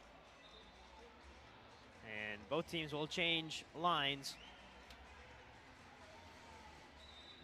Sets up nicely for Kansas City, but the pass cut away. And Orozco looking for the return to Amadi. Ejimadu first to it. Here comes the pressure from Utica City. This one well out of play. And that'll take us to our media timeout. Still the same score that we had at halftime. 3-2 lead for Utica City over Kansas City. You're watching the MASL on MASL TV.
Welcome back after the media timeout. There was an intentional delay of the restart, so it is an advanced attacking opportunity for Utica City, who lead 3-2.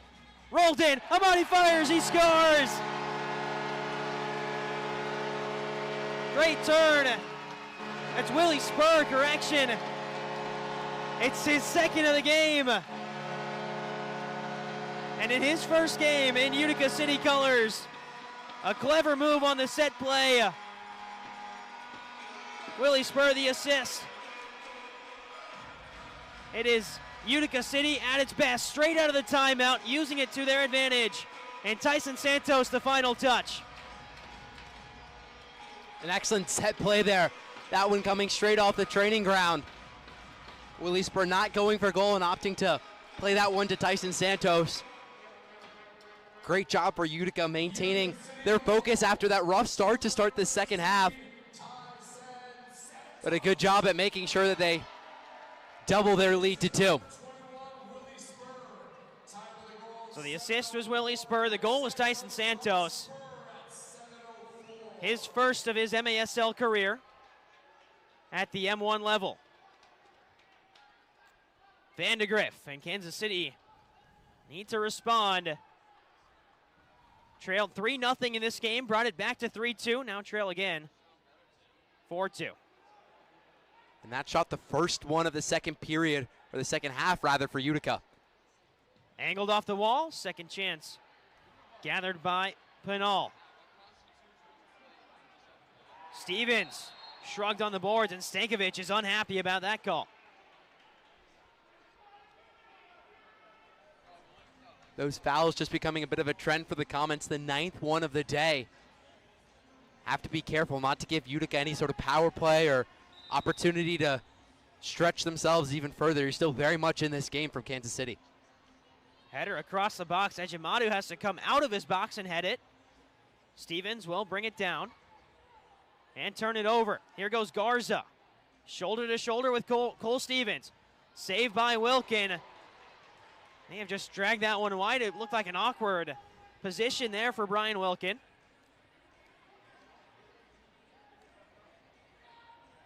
And Dirtle with some space. Another look at that. And just caught maybe the calf of Brian Wilkin. Miscommunication on the defensive end by Utica City. Already in double figures, Wilkin is, and has been so good to start this season out for Utica. Francis. This is Marquez. Shouts for handball, but either way, Utica City clear the defensive zone. Across the halfway line again, Marquez will pick it up. Wilkin comes sliding out, and off to clear it off the line is Pinal. Second chance, Wilkin again. Stands tall, it's rolled away. Rion Marquez, there again, involved in the play. Here's Nacho Flores. Dirtle. Stevens. Rebound off the wall into the path of Manny Silva. And Silva commits a foul on the tackle.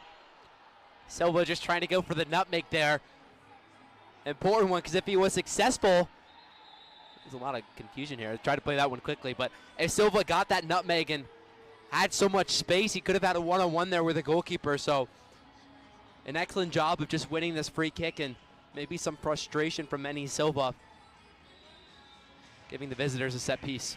Mijatovic will stand over this one at the yellow line. Rolled across to Francis. And cut away by Toy Tavares. Chance to move on the break. And Utica City 3-on-2. Silva near side. And the pass off the board's too strong. Rebound Silva cleared off the line. Mijatovic slipping down to the ground, and he caught enough of it to send it out. Mijatovic, a fantastic job. You can see those balls off the boards are just so hard to predict with how much speed they're going to come off. So you don't know where that one's going to go, and an excellent block off the line. Needed to be there. Mijatovic again, a block turned over. Gerson shoved down in the box. That one might be one Utica City wants to look at. Garza scores the other way, and here comes the challenge flag from Everton Morera. It's all in the same run of play. Garza, a great finish, just powered it past Brian Wilkin. And you had to think that immediately, if Kansas City scored on that play, the challenge flag would come out. I'm not entirely sure whether this one is going to get called back or not. There was contact both ways involving Gerson. We'll get an opportunity to look at it on the replay, but this one going to be challenged, and like you said, Arnold, that one coming straight back and an excellent finish, which might get taken off the board. So they'll look at this incident here on Gerson. It's actually Garza and Gerson, the two involved. And it's a full extension of the arms, but the question here is how easily does Gerson go down? I mean, it's a pretty strong shove. I will say, Garza, incredible run the other way. You have to give credit. Battling in the box, yes, maybe this incident is what they're looking at. To score the other way, though, impressive from Garza. Yeah, and I think he took Utica by a little bit of surprise. They thought that one was going to be called, and I think the difficult thing is his arms are outstretched, but you don't know how much of a push it is. And they will give the call in favor of Kansas City. I think they saw what I did, that the arms were outstretched, but there wasn't exactly a lot of contact from Gerson, obviously going down very easily, looking for that penalty. So I think the main disappointment from a Utica perspective is that that incident occurred and the rest of the team just kind of watched. So Utica City lose the challenge and also give up a goal in the same run of play. It's now a one-goal game again between the Comets and Utica City FC. Back underway after that quick video review. 5 minutes left in the third quarter. Wilkin, he's known to shoot. He misses that one high. Orozco to Shalier. Shalier on the turn. Angles off the boards and into Tetsane. Quickly the other way, Stankovic. And Orozco battling to halt the play. Tetsane will fire from distance. Still in play, miscommunication between the Utica City defense. Tetsane again on the volley, and it's blocked out by Tavares. And so many of these opportunities coming from mistakes on the Utica City end. That first goal being an own goal, the second one coming off of the collision with Gerson, and even now after that goal, you're seeing some miscommunication and some mix-ups in the back line. Shalier picks it up off the free kick. Orozco overran it, and Barry goes the other way. Barry curling one out wide. Mijatovic, long touch, and he slides down to stop the Utica City break. Shalier. Orozco just had to get it away. Mijatovic sits on the near boards.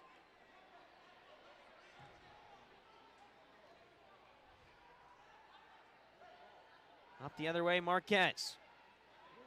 Rion Marquez will turn. Mijatovic on the volley. And it's taken back by Wilkin. He'll throw it away quickly. Ejimadu well off his line to clear it. Gio Alves pinches the ball along the boards. He's dragged down. Henry Ramirez called for the foul.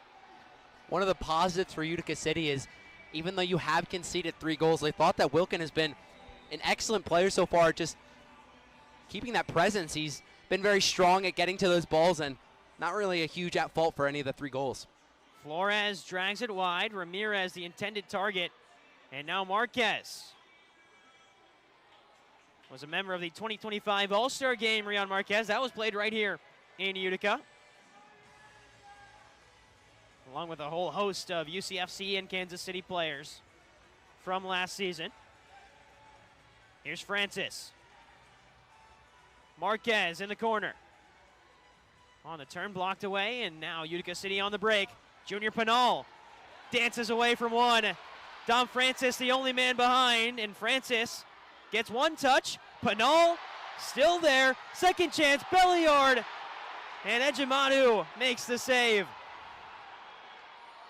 Quickly the other way, Garza, who's got the most recent goal. This time he goes out wide to Andreos. Back in, and Dirtle completely whiffed on the shot. Shouts of handball from this one on that shot, and you can see it actually might have hit the hand, but nothing called there by the referee. Pinot. Cleared away. This is Pino, and it feels like momentum in favor of the visitors, Kansas City. Mijatovic from distance. It's caught by Wilkin. Just 2 minutes left in this third quarter, and 2 minutes for Utica to maintain that one-goal advantage. Turnover the other way. Reggett drags it wide. Well, for a goal scorer as prolific as Zach Reggett, that's one he will want back. Roberts. And now Gerson, the intended target. Spur from distance is wide. Gerson the rebound. Third chance, Gerson. Heading into the corner, but cleared off the line again. It just feels like these moments of action that we get, these spurts of chances for both teams before we settle down and hang on to possession. I mean, that one a lot closer than you may have thought with the header from Gerson trailing to the top corner. With the finish that he had in the first half, you expected him to finish that one. Got 2 bites of the cherry, but just couldn't take it. 1 minute to go in the third. Tyson Santos will angle it down to Gerson again. Alves caught up in his own feet. He'll go sliding in. And whistle blows. Alves was playing it on the ground. And a free kick upcoming with 43 seconds left in the third quarter. Gerson goes down. It's been a lot of change, but the one constant has been that both teams were really going at it physically. Gerson, he's all alone, but he's tracked down by Barry. Ted Sane will pick it up. Coming up a little slow there, Gerson, but jogging back to his defensive spot. Taken across to Van de Griff with 15 seconds in the period. Up to Marquez. Marquez fires. It's blocked. Second chance headed down by Silva. 4 seconds. One final chance. Flores. Ramirez. Saved by Wilkin at the buzzer. And we're head to the fourth quarter with UCFC up by 1. 15 minutes all to play for. You're watching the MASL on MASL TV.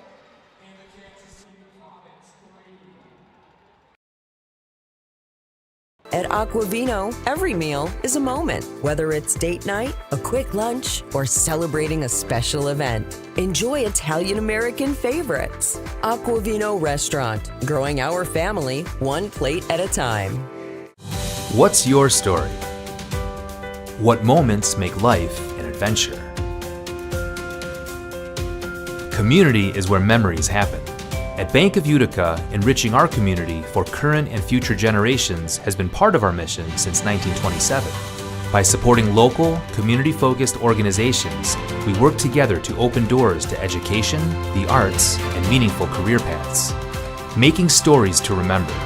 Bank with Utica. At Rome Health, we bring the best orthopedic and sports medicine care right to your neighborhood. Our experienced team includes orthopedic surgeons, sports medicine specialists, and physical therapists working together to get you back to the things that you love to do. So whether you need an injection for arthritis pain, rotator cuff surgery, a joint replacement, or help recovering from a concussion, we're committed to delivering superior care to you. Rome Health, the best orthopedic care out there, here.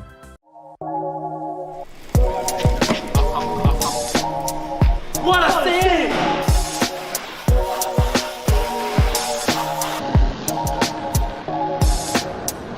What a save! What a save! And now it's your turn to save here at Master Vito Hyundai on Commercial Drive in Yorkville or online anytime at mastervitohyundai.com. Make your move to Master Vito Hyundai. Babe's Restaurant and Bar believes great food brings people together. From comfort classics to crowd favorites, there's something for everyone. Open daily for lunch and dinner, plus brunch on the weekends. Come home to Babe's.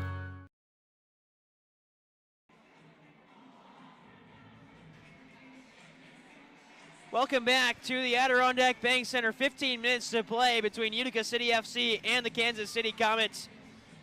It has been back and forth. It has been constant action. There's been drama. There's been everything you need out of an MASL matchup in this one. Capelli Sport is the official and exclusive preferred uniform and apparel provider of the Major Arena Soccer League. Visit MASLsoccer.com to shop the all-new MASL fan store for the latest MASL and team gear. You can also get the latest news on the MASL and your favorite teams by following MASL Soccer on Facebook and Instagram and MASL Arena on Twitter. Well, Andrew, 15 minutes to go. Everything to play for, and it feels like the Comets have the momentum. It really does. This game has been back and forth for both teams. Utica having momentum, Kansas City having the momentum, and you just thought in the end of that third period, that one instant with Gerson where he went down and then Utica conceded that goal right after. I really feel like that put things in the favor of the Comets. So I think for this quarter, the important thing for Utica is keeping your shape at the back, and we've seen that when Kansas City kind of gets a little bit eager, that there will be those opportunities on the transition for them. So Kansas City starting with possession, trailing by 1. A Kansas City team that is leading Utica in terms of shots on goal.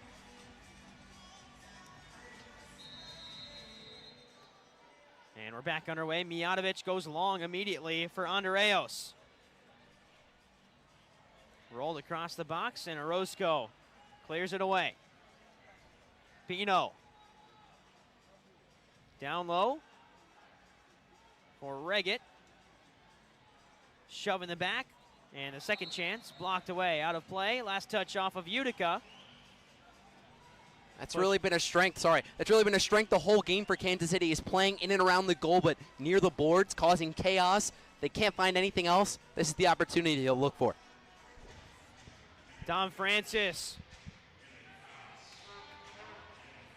will leave it on the set piece. Blocked by Orozco. Mijatovic, and again blocked. Third chance is high, and up into the netting.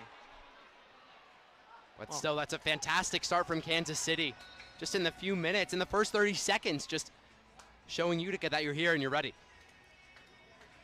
Rolled ahead to Shalier. And picked up by Ejimadu.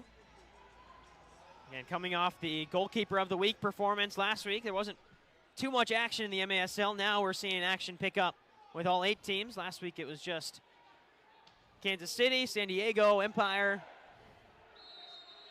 and St. Louis. In this game, Wilkin really putting in his bid for goalkeeper of the week. He's made some fantastic saves, and from a Utica City perspective, in these last 14 minutes, you might have to ride him a little bit and use his incredible saves to keep you in this game. Vandegrift.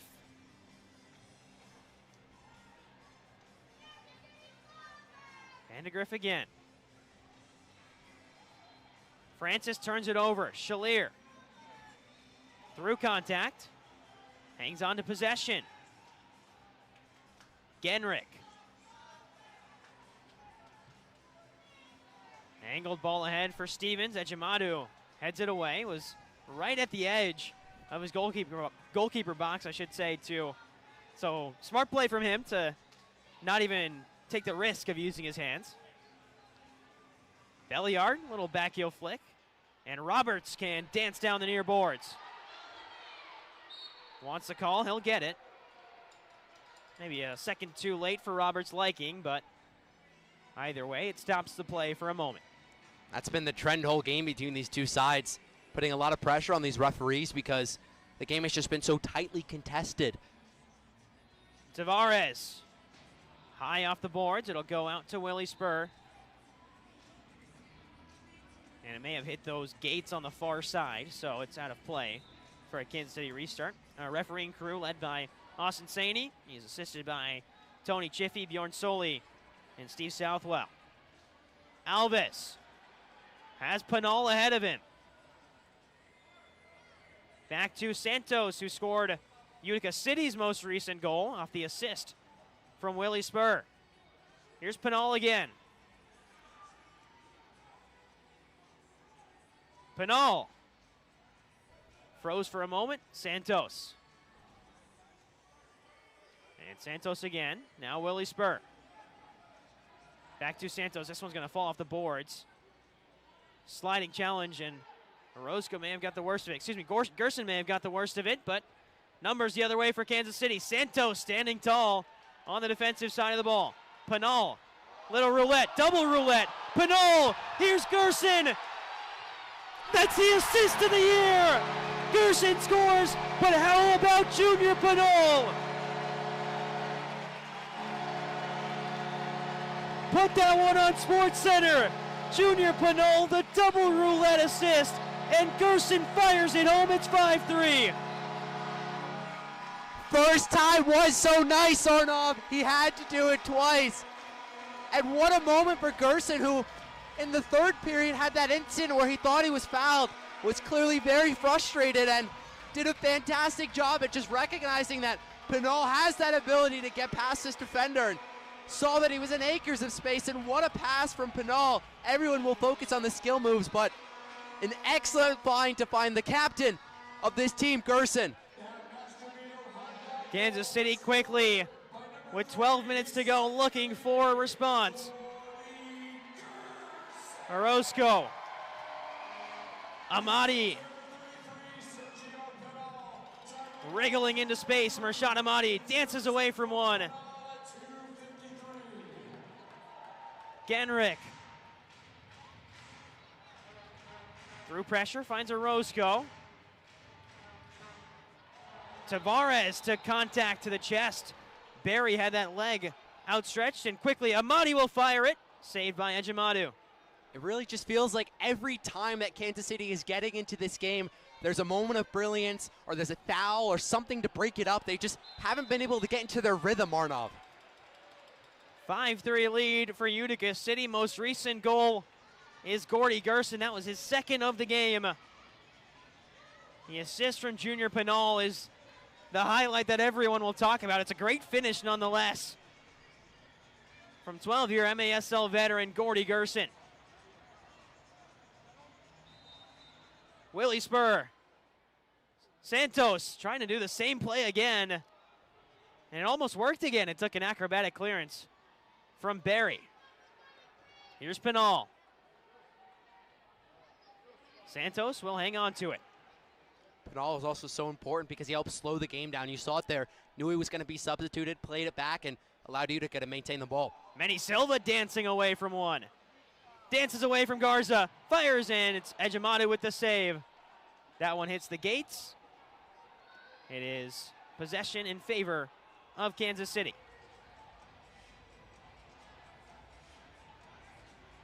And Everton Moreira is up on the actual boards now, complaining about that call. This one rolls past Marquez. Wilkin struggle to maintain possession. It's a great block by Roberts. Still loose for Vandegrift, and then it's blocked away into the netting.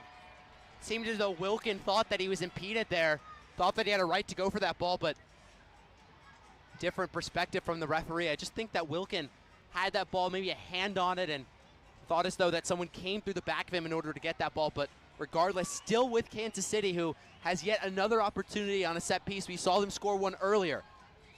He was punching that calf, saying that someone kicked him there. Mijatovic on the roller. It's cleared away by Santos. And Mijatovic remains down for Kansas City. That's a player in the final 10.5 minutes you do not want to lose if you're Kansas City.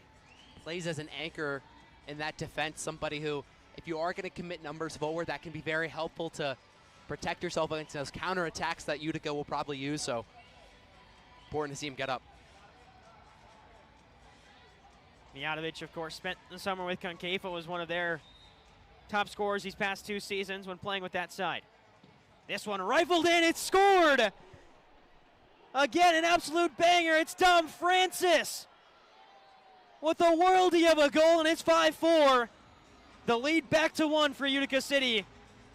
What a strike from the Englishman. I'm still in shock, Arnav, as I think everyone is in this arena. I don't know if anyone expected him to go for goal, and I think it just caught Brian Wilkin off guard. The amount of power that he generated on that one And the fact that it was so high up, I think just took Brian Wilkin by surprise. And every time that Utica City has done something good, Kansas City, credit to them, has answered that call. And now the crucial part of this game is, can they answer again before Utica does something else? Gerson, spur. Has Shalier to his left.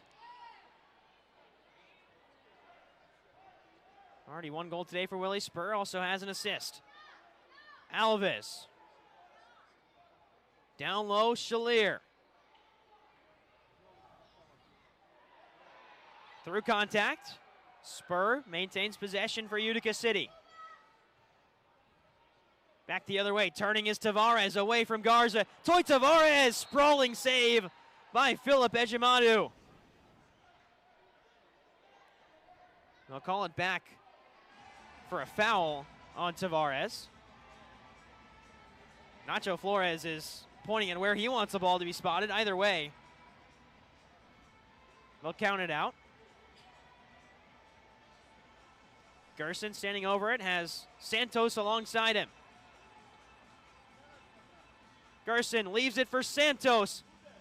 Alves, the one-time shot, is blocked away. 9.5 minutes to go.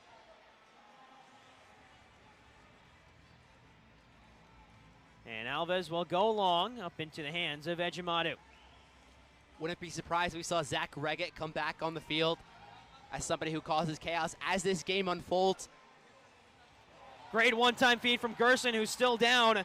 Shalier looking to make something of it. It's into the netting and away. If you disagree with a call tonight, you might just see it on the MASL's most controversial show, Under Review, with Phil Levanco and MASL head referee Ryan Sigich, every Friday on the MASL TV YouTube. Gerson's still on the ground right now for Utica City, and that's someone who's battled with ankle injuries in his time in Utica, and someone that UCFC would not want to lose at this moment of the season, at this moment of the game, I should say. Just a 1-goal lead and 9 minutes left. Somebody who's been so important today, already a brace for Gerson, and also somebody who's been under a lot of physical stress because, as you can see, the Kansas City Comets have just been making sure that they always have somebody close to him. They know the danger that he possesses, and the fans here in Utica are only 9 minutes away from seeing an opening win on the season. You can catch MASL Monday every Monday night on MASL TV, on YouTube, and CBS Sports Golazo Network. Alex Bastavanski and Phil Levanco joined each week by special guests from across the league to recap the weekend's games, discuss the league's hot topics. Shalier, what a save by Ejimadu. And Genrick missed the volley, but still battling is Shalier. And quickly out the other way, Kansas City in transition with Pino. Overlapping run from Stankovic, instead it goes the other way. And blocked. Second chance, Mijatovic is wide. Well, no question that this Kansas City team has some powerful legs. Shalier pokes away, Tavares. Poor pass in transition. And Dom Francis, the one-time shot, kick save by Wilkin. Second shot out into the path of Murshad Ahmadi. He's pressured hard. Toy Tavares with it. Shalier angles it up into the netting. And it will be the intentional clearance. So, advanced set-piece opportunity for Kansas City. Shalier just had to do something because Utica was under a lot of pressure, and this is the same place they scored the first time. Mijatovic leaves it. And the shot from Andreos is blocked by the Utica City defensive unit. Ejimadu goes long. Reggett, the flick. And cleared away. Mijatovic back with it. He's got the green light to shoot from just about anywhere. Reggett, first chance angled off the wall, and first to it is Orozco, but he lost out. Mijatovic. There's a hard shot from Tetsane. Seems as though Utica is just happy to let them shoot from beyond that yellow line, trying to make them take as difficult as they can with their shots. But Reggett is trying to change that. Angled off the wall again, Reggett. It only found Murshad Ahmadi, who plays Shalier. Turned over. Dangerous opportunity. Off the wall to himself. Reggett. Francis first to it. Seemed as though Reggett had an opportunity to shoot there, but just took a little bit too much time. Andreos. Free and then high into the netting. That'll take us to our media timeout. Just that 1-goal lead for Utica City. It's been slim. They've led all night long. We've got 7 minutes to go. You're watching the MASL on MASL TV.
Back inside the Adirondack Bank Center. It's a 5-4 lead for Utica City FC, but the Kansas City Comets are pushing the issue alongside Andrew Forster. I'm Arnav Fokrell.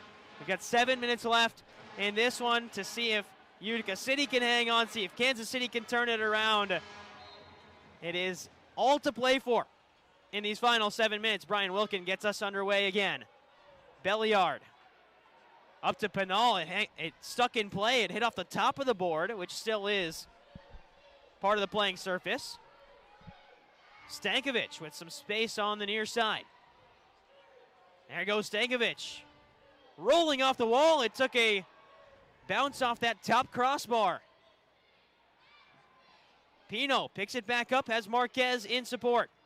We'll roll it back to Ramirez. This is the MASL at its best, the ball coming off of the boards, and there's just so much unpredictability. You don't know which side is going to get the end of it, but right now it's Kansas City who has the lion's share of possession. Still with the Comets, near side Marquez. Nacho Flores. Pino. Ramirez. Steps away, Ramirez drags it wide. And Stevens plays it out with 6 minutes to go. It's maybe not extra attacker time just yet for Kansas City because you still have Ejimadu in there, and it's only a 1-goal game. Anything can happen. As there's a quick restart, Reggett fakes it, and Kansas City will call a timeout, discuss how they want this set-piece opportunity to play out. And Andrew, if you're head coach Stefan Stokic, other than, the play that he's drawing up right now, what's the conversation down by 1 with 6 minutes to go? I think it's more of the same, to be honest. I think that the key for them in these last couple of minutes, obviously, like you mentioned, they're going to have to commit more people forward. And I think that Zach Reggett will be a big part of that, picking the ball up in and around the goal and just causing chaos off the boards. But I think more importantly for them is making sure that you have that anchor on the back line there. Mijatovic has been so good so far at making sure that he can clean up those counterattacks, because Arnav, if you go down 2 goals, the game is kind of done, set in stone. But if you maintain that 1-goal deficit, you allow yourself to stay in this game. So making sure you don't concede that next goal is also just as important as making sure you get the next goal as well.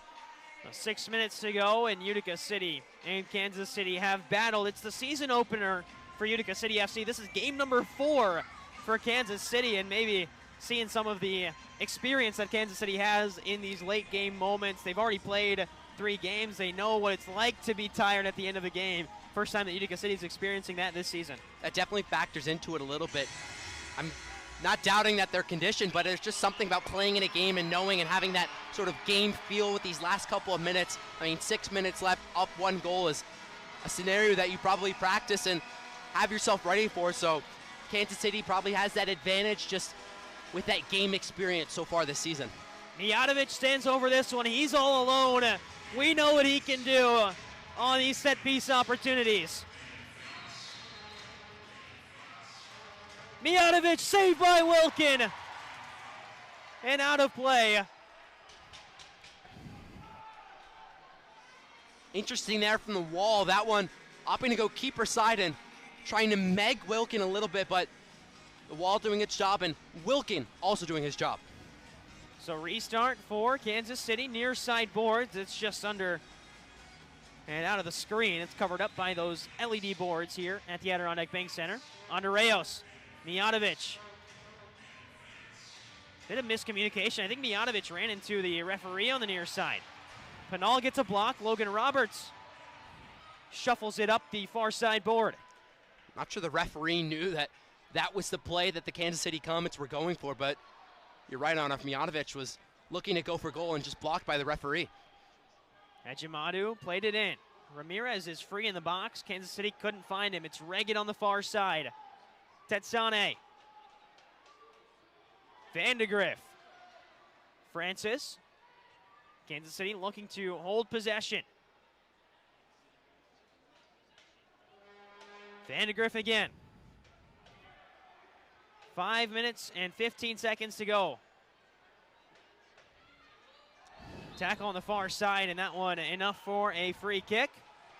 Big thing for Kansas City here is you can't turn it over, especially in that outside of that 3-yard line or 3-line violation area of the field, because Ejimadu's well out of his net right now, supplying himself as another attacking option should Kansas City use him. I believe it was Gordy Gerson earlier in the game who tried to chip Ejimadu, so that's definitely something that they have to worry about on off. And Wilkin goes long with the throw. Manny Silva brings it down, and it's across to Gerson. Good to see him back on the field after he went down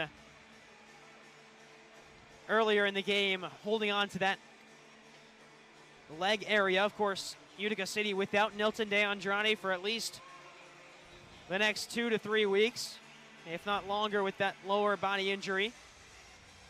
No Wanalava today for UCFC either. Willie Spur leaves it for Gerson. Angled off the wall. Ejimadu got a hand to it. This will fall to Alves. He scores! Gio Alves, the one-time shot through the legs of Ejimadu. And UCFC lead by 2.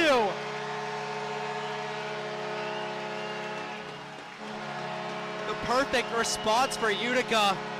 And a perfect shot there from Alves.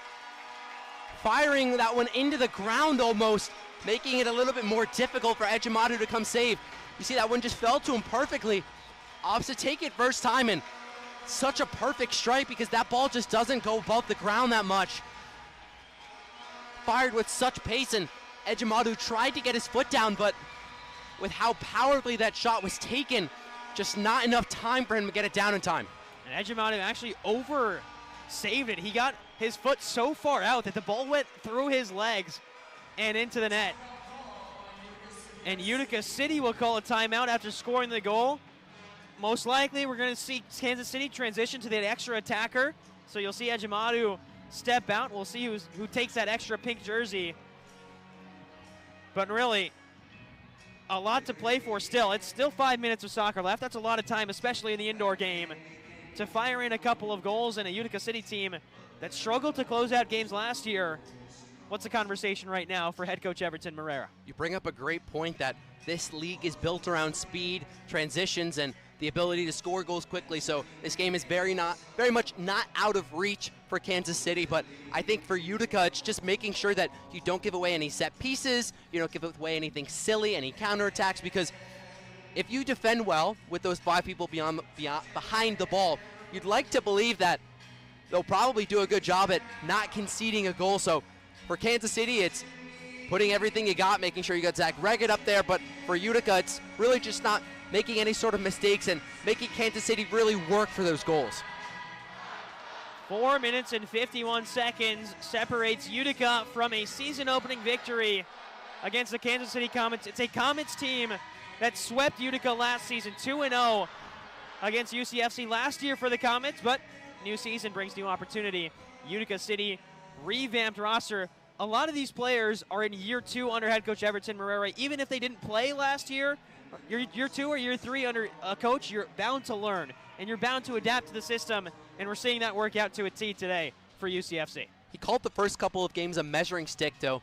He can see where his new team, as you mentioned, aren't of new players, but they were still here before. They're just getting a new opportunity now. Ricky Orozco. Talk about opportunities. He's a player, Orozco, that you bided his time. He signed with Utica City a couple of years ago. Played MASL 2, was one of the top assisters in MASL 2 last season with the affiliate, United Elite Kreisnik FC, and now he's, surefire member of this rotation for UCFC.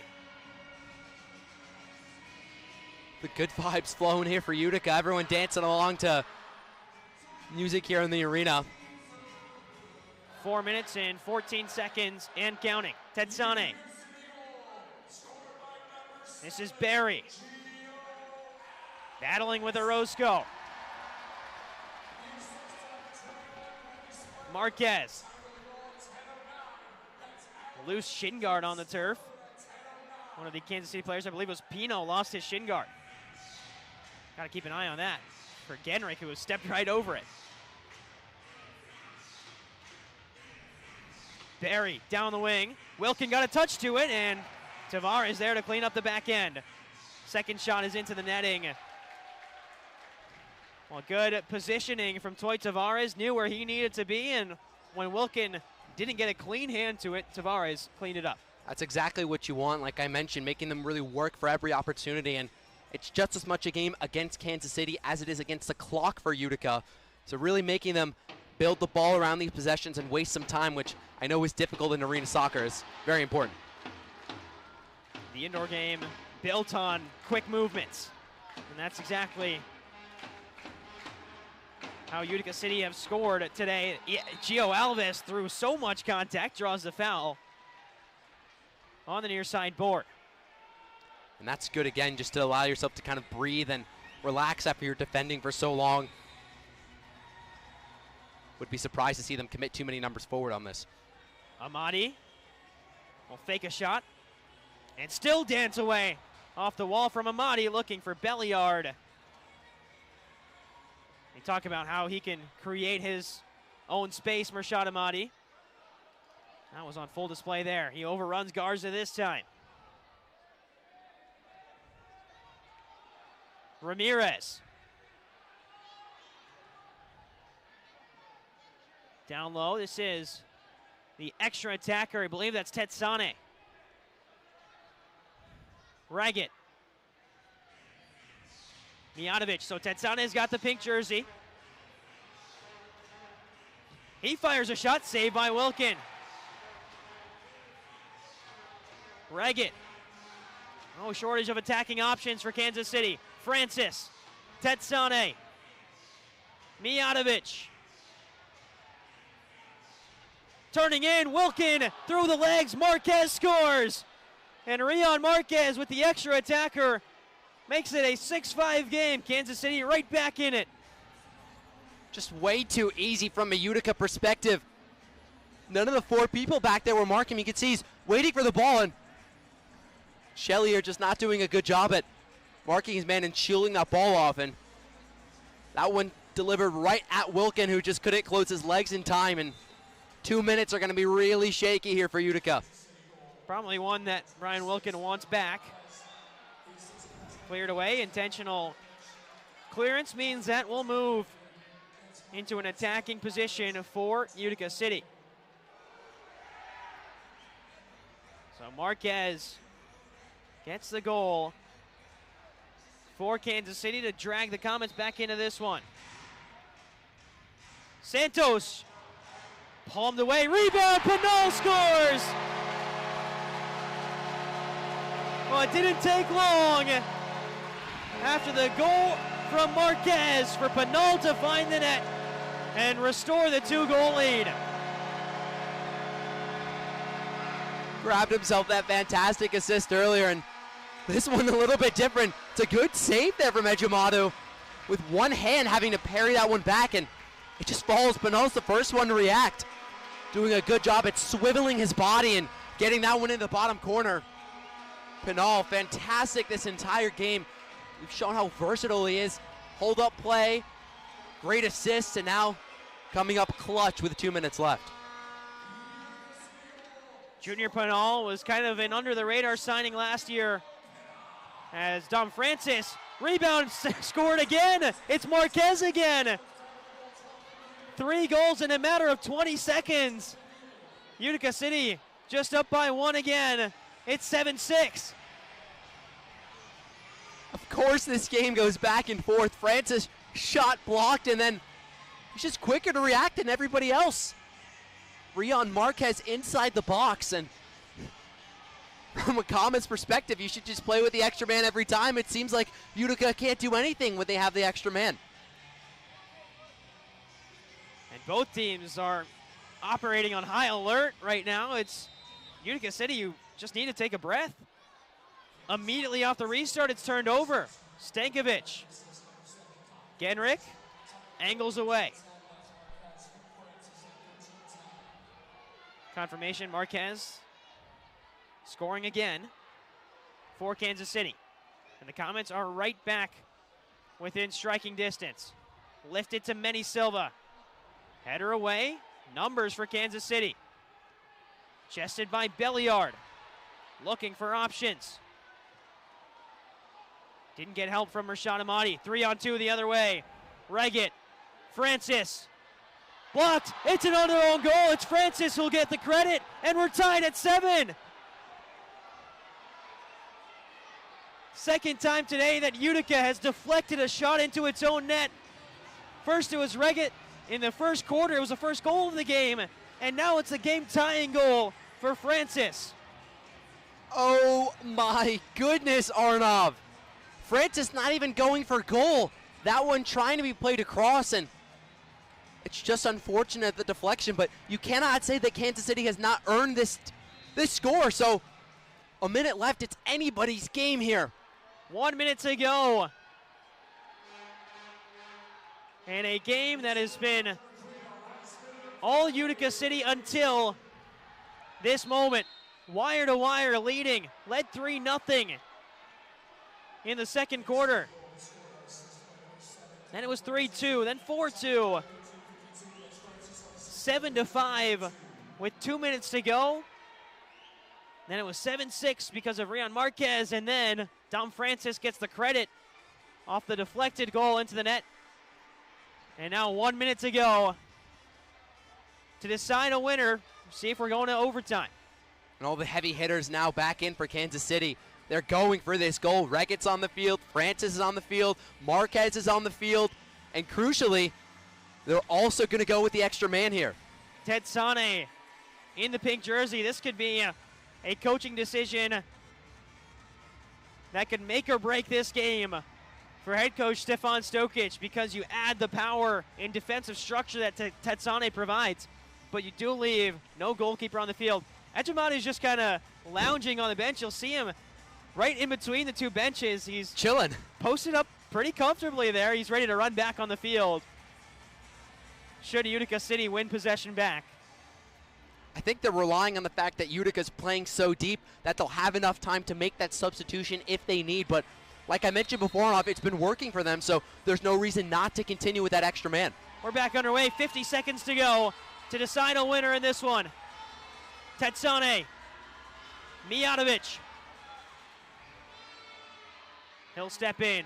Reggett, one-timer, Wilkin, first to it. Marquez standing in the way. Still no goalkeeper. Quickly in, Tetsane, crucially, he's back there. It's a foul and a free kick coming. And Andreos is going to do his best to hold on to possession. And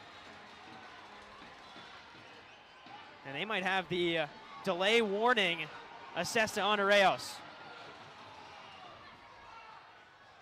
And it is that first delay of game warning for Andreas. Next one is a blue card, if I'm not mistaken. And it is a timeout by Utica City. That working into the favor of the Comets, like we mentioned, doing such a good job at squeezing the ball after they lost it and committing that foul, which is a little bit far away from goal, so it would take a long strike for them in order for them to score. So that was a successful play by the Comets, got an attack and did so with the extra man, Arnov. Well, 7-7 with half a minute to play. Timeout for Utica City.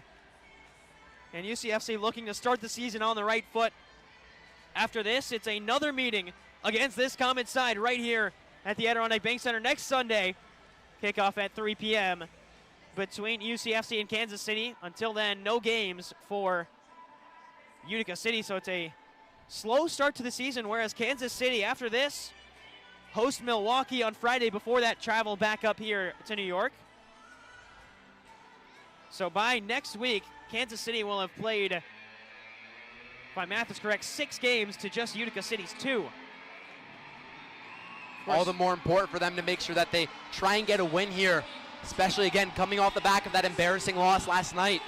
It's really important that you pick up wins at games like this, but even more so for Kansas City just because you have less games to do so. How good has the fight been from Kansas City after really a showing last night that wasn't who Kansas City was? This Kansas City team is so talented. And of course, Baltimore just did everything right last night and took advantage of every single mistake Kansas City made. Today has been a different story for the Comets. We're back underway. Amadi down the wing. Amadi rolls it in. It's saved by Ejimadu. 20 seconds to go. Rolled in. Marcel Berry first to it. Tavares off the wall. Wilkin looking for Alves. With 11 seconds to go, it's rolled back to Ejimadu. Is there one final twist in the final 6 seconds? There's a sliding challenge. Whistle's going to blow with 2 seconds left. It's a blue card. It'll carry over into overtime should we get there. It's the first blue card of the game in the final 2 seconds. That one a reckless challenge. You could see that there was a counterattack opportunity there and just wanted to do everything to stop Manny Silva from getting an opportunity. Head coach Stefan Stokic throws the yellow challenge flag on the field. I believe he'll want the blue card looked at. I assume that's what it's for because really nothing else that stood out on the Ramirez challenge. They also might look at the clock here. I thought that foul occurred with a little bit more than 2 seconds left for Utica City, so a lot to look at here for the referees, but at my first glance, it did appear that one was a little bit of a high challenge. The intent was very clear to stop that counterattack for Utica. With 2 seconds left, 2.2 to be exact.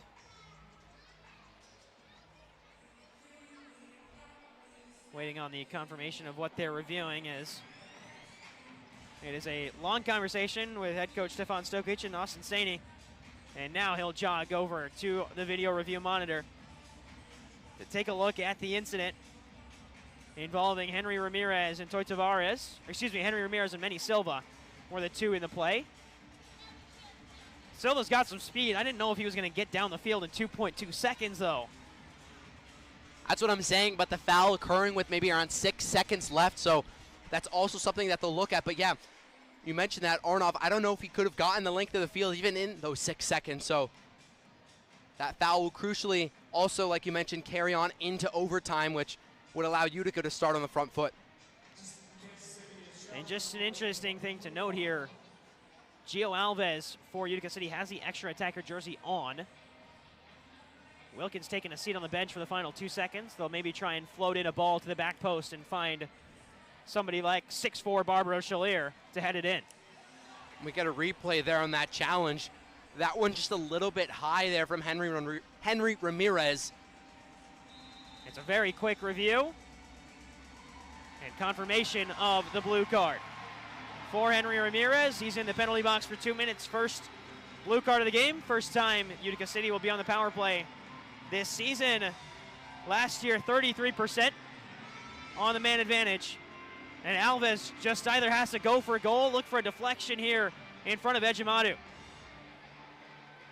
2 seconds to go. Is there one moment left? Alves drills it in, took a deflection, second chance is wide. And that'll bring us to overtime. Utica City on the power play for 1 minute and 58 seconds as we head into the overtime period. We'll take a quick step aside. You're watching the MASL on MASL TV. We'll be right back after the break.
Welcome back. We're heading into the overtime period here at the Adirondack Bank Center. Kansas City on the extra attacker tied it up late to give the Comets some life in this one.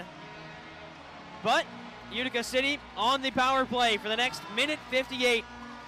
Overtime rules in the MASL. 10-minute overtime period, sudden death.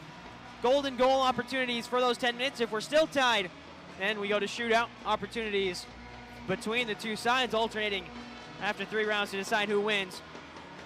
But first, power play opportunity for Utica City, a chance to get a look at this power play unit that we haven't seen this season. And obviously from a Kansas City perspective, it just becomes getting through these first 2 minutes. Shows how reckless that challenge was at the end of the game when they had that far set piece opportunity, which really didn't amount to anything. Santos deflected, and Pinal gets it. Ejimadu will hang on to possession. Looking long with the throw. Great throw from Ejimadu. Marquez scores! A shorthanded game winner for Kansas City, who win 8-7. A defensive breakdown at the back. And Kansas City come back from down 3-0 in the second quarter to take it in overtime, 8-7. Oh my goodness!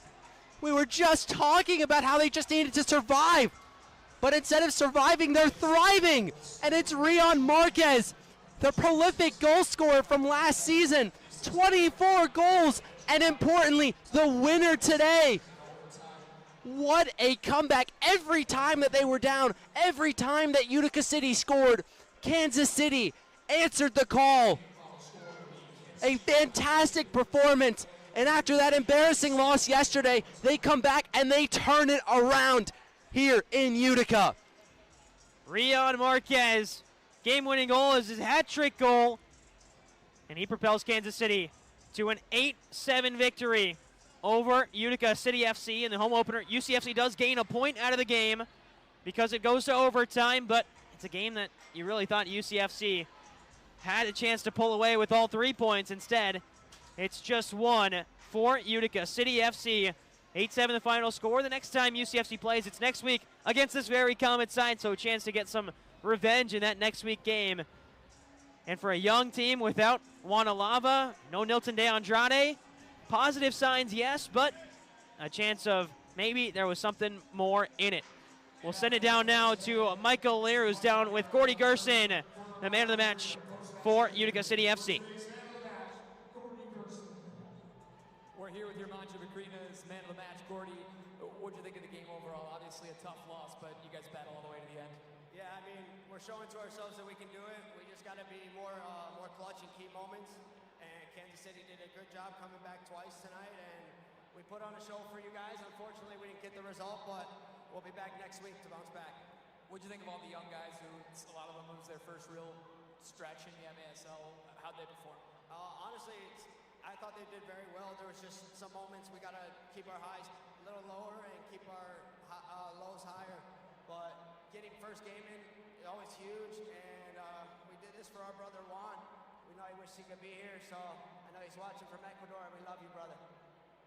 All right, well, tough loss, but we're all winners when we get to eat a little Mancha Macrinas. You get to be the debut of the man of the match pizza. Grab a bite.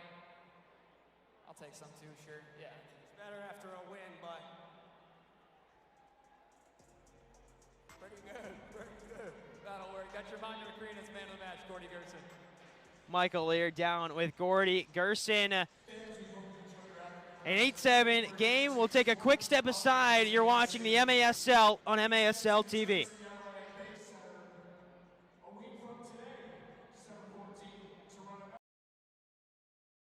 At Aquavino, every meal is a moment. Whether it's date night, a quick lunch, or celebrating a special event. Enjoy Italian-American favorites. Aquavino Restaurant, growing our family one plate at a time. What's your story? What moments make life an adventure? Community is where memories happen. At Bank of Utica, enriching our community for current and future generations has been part of our mission since 1927. By supporting local, community-focused organizations, we work together to open doors to education, the arts, and meaningful career paths. Making stories to remember. Bank with Utica. At Rome Health, we bring the best orthopedic and sports medicine care right to your neighborhood. Our experienced team includes orthopedic surgeons, sports medicine specialists, and physical therapists working together to get you back to the things that you love to do. So whether you need an injection for arthritis pain, rotator cuff surgery, a joint replacement, or help recovering from a concussion, we're committed to delivering superior care to you. Rome Health, the best orthopedic care out there, here.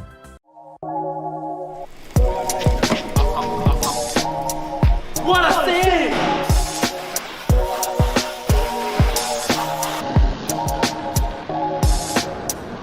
What a save! What a save! And now it's your turn to save here at Master Vito Hyundai on Commercial Drive in Yorkville or online anytime at mastervitohyundai.com. Make your move to Master Vito Hyundai. Babe's Restaurant and Bar believes great food brings people together. From comfort classics to crowd favorites, there's something for everyone. Open daily for lunch and dinner, plus brunch on the weekends. Come home to Babe's.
At Aquavino, every meal is a moment, whether it's date night, a quick lunch, or celebrating a special event. Enjoy Italian-American favorites. Aquavino Restaurant, growing our family one plate at a time.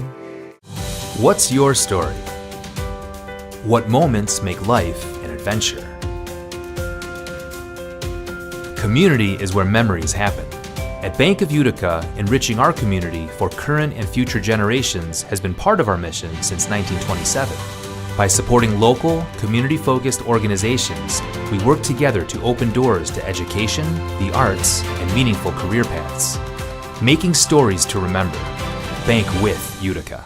At Rome Health, we bring the best orthopedic and sports medicine care right to your neighborhood. Our experienced team includes orthopedic surgeons, sports medicine specialists, and physical therapists working together to get you back to the things that you love to do. So whether you need an injection for arthritis pain, rotator cuff surgery, a joint replacement, or help recovering from a concussion, we're committed to delivering superior care to you. Rome Health, the best orthopedic care out there, here.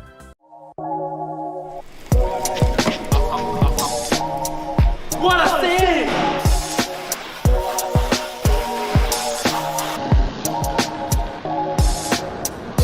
What a save! What a save! And now it's your turn to save here at Master Vito Hyundai on Commercial Drive in Yorkville or online anytime at mastervitohyundai.com. Make your move to Master Vito Hyundai. Babe's Restaurant and Bar believes great food brings people together. From comfort classics to crowd favorites, there's something for everyone. Open daily for lunch and dinner, plus brunch on the weekends. Come home to Babe's.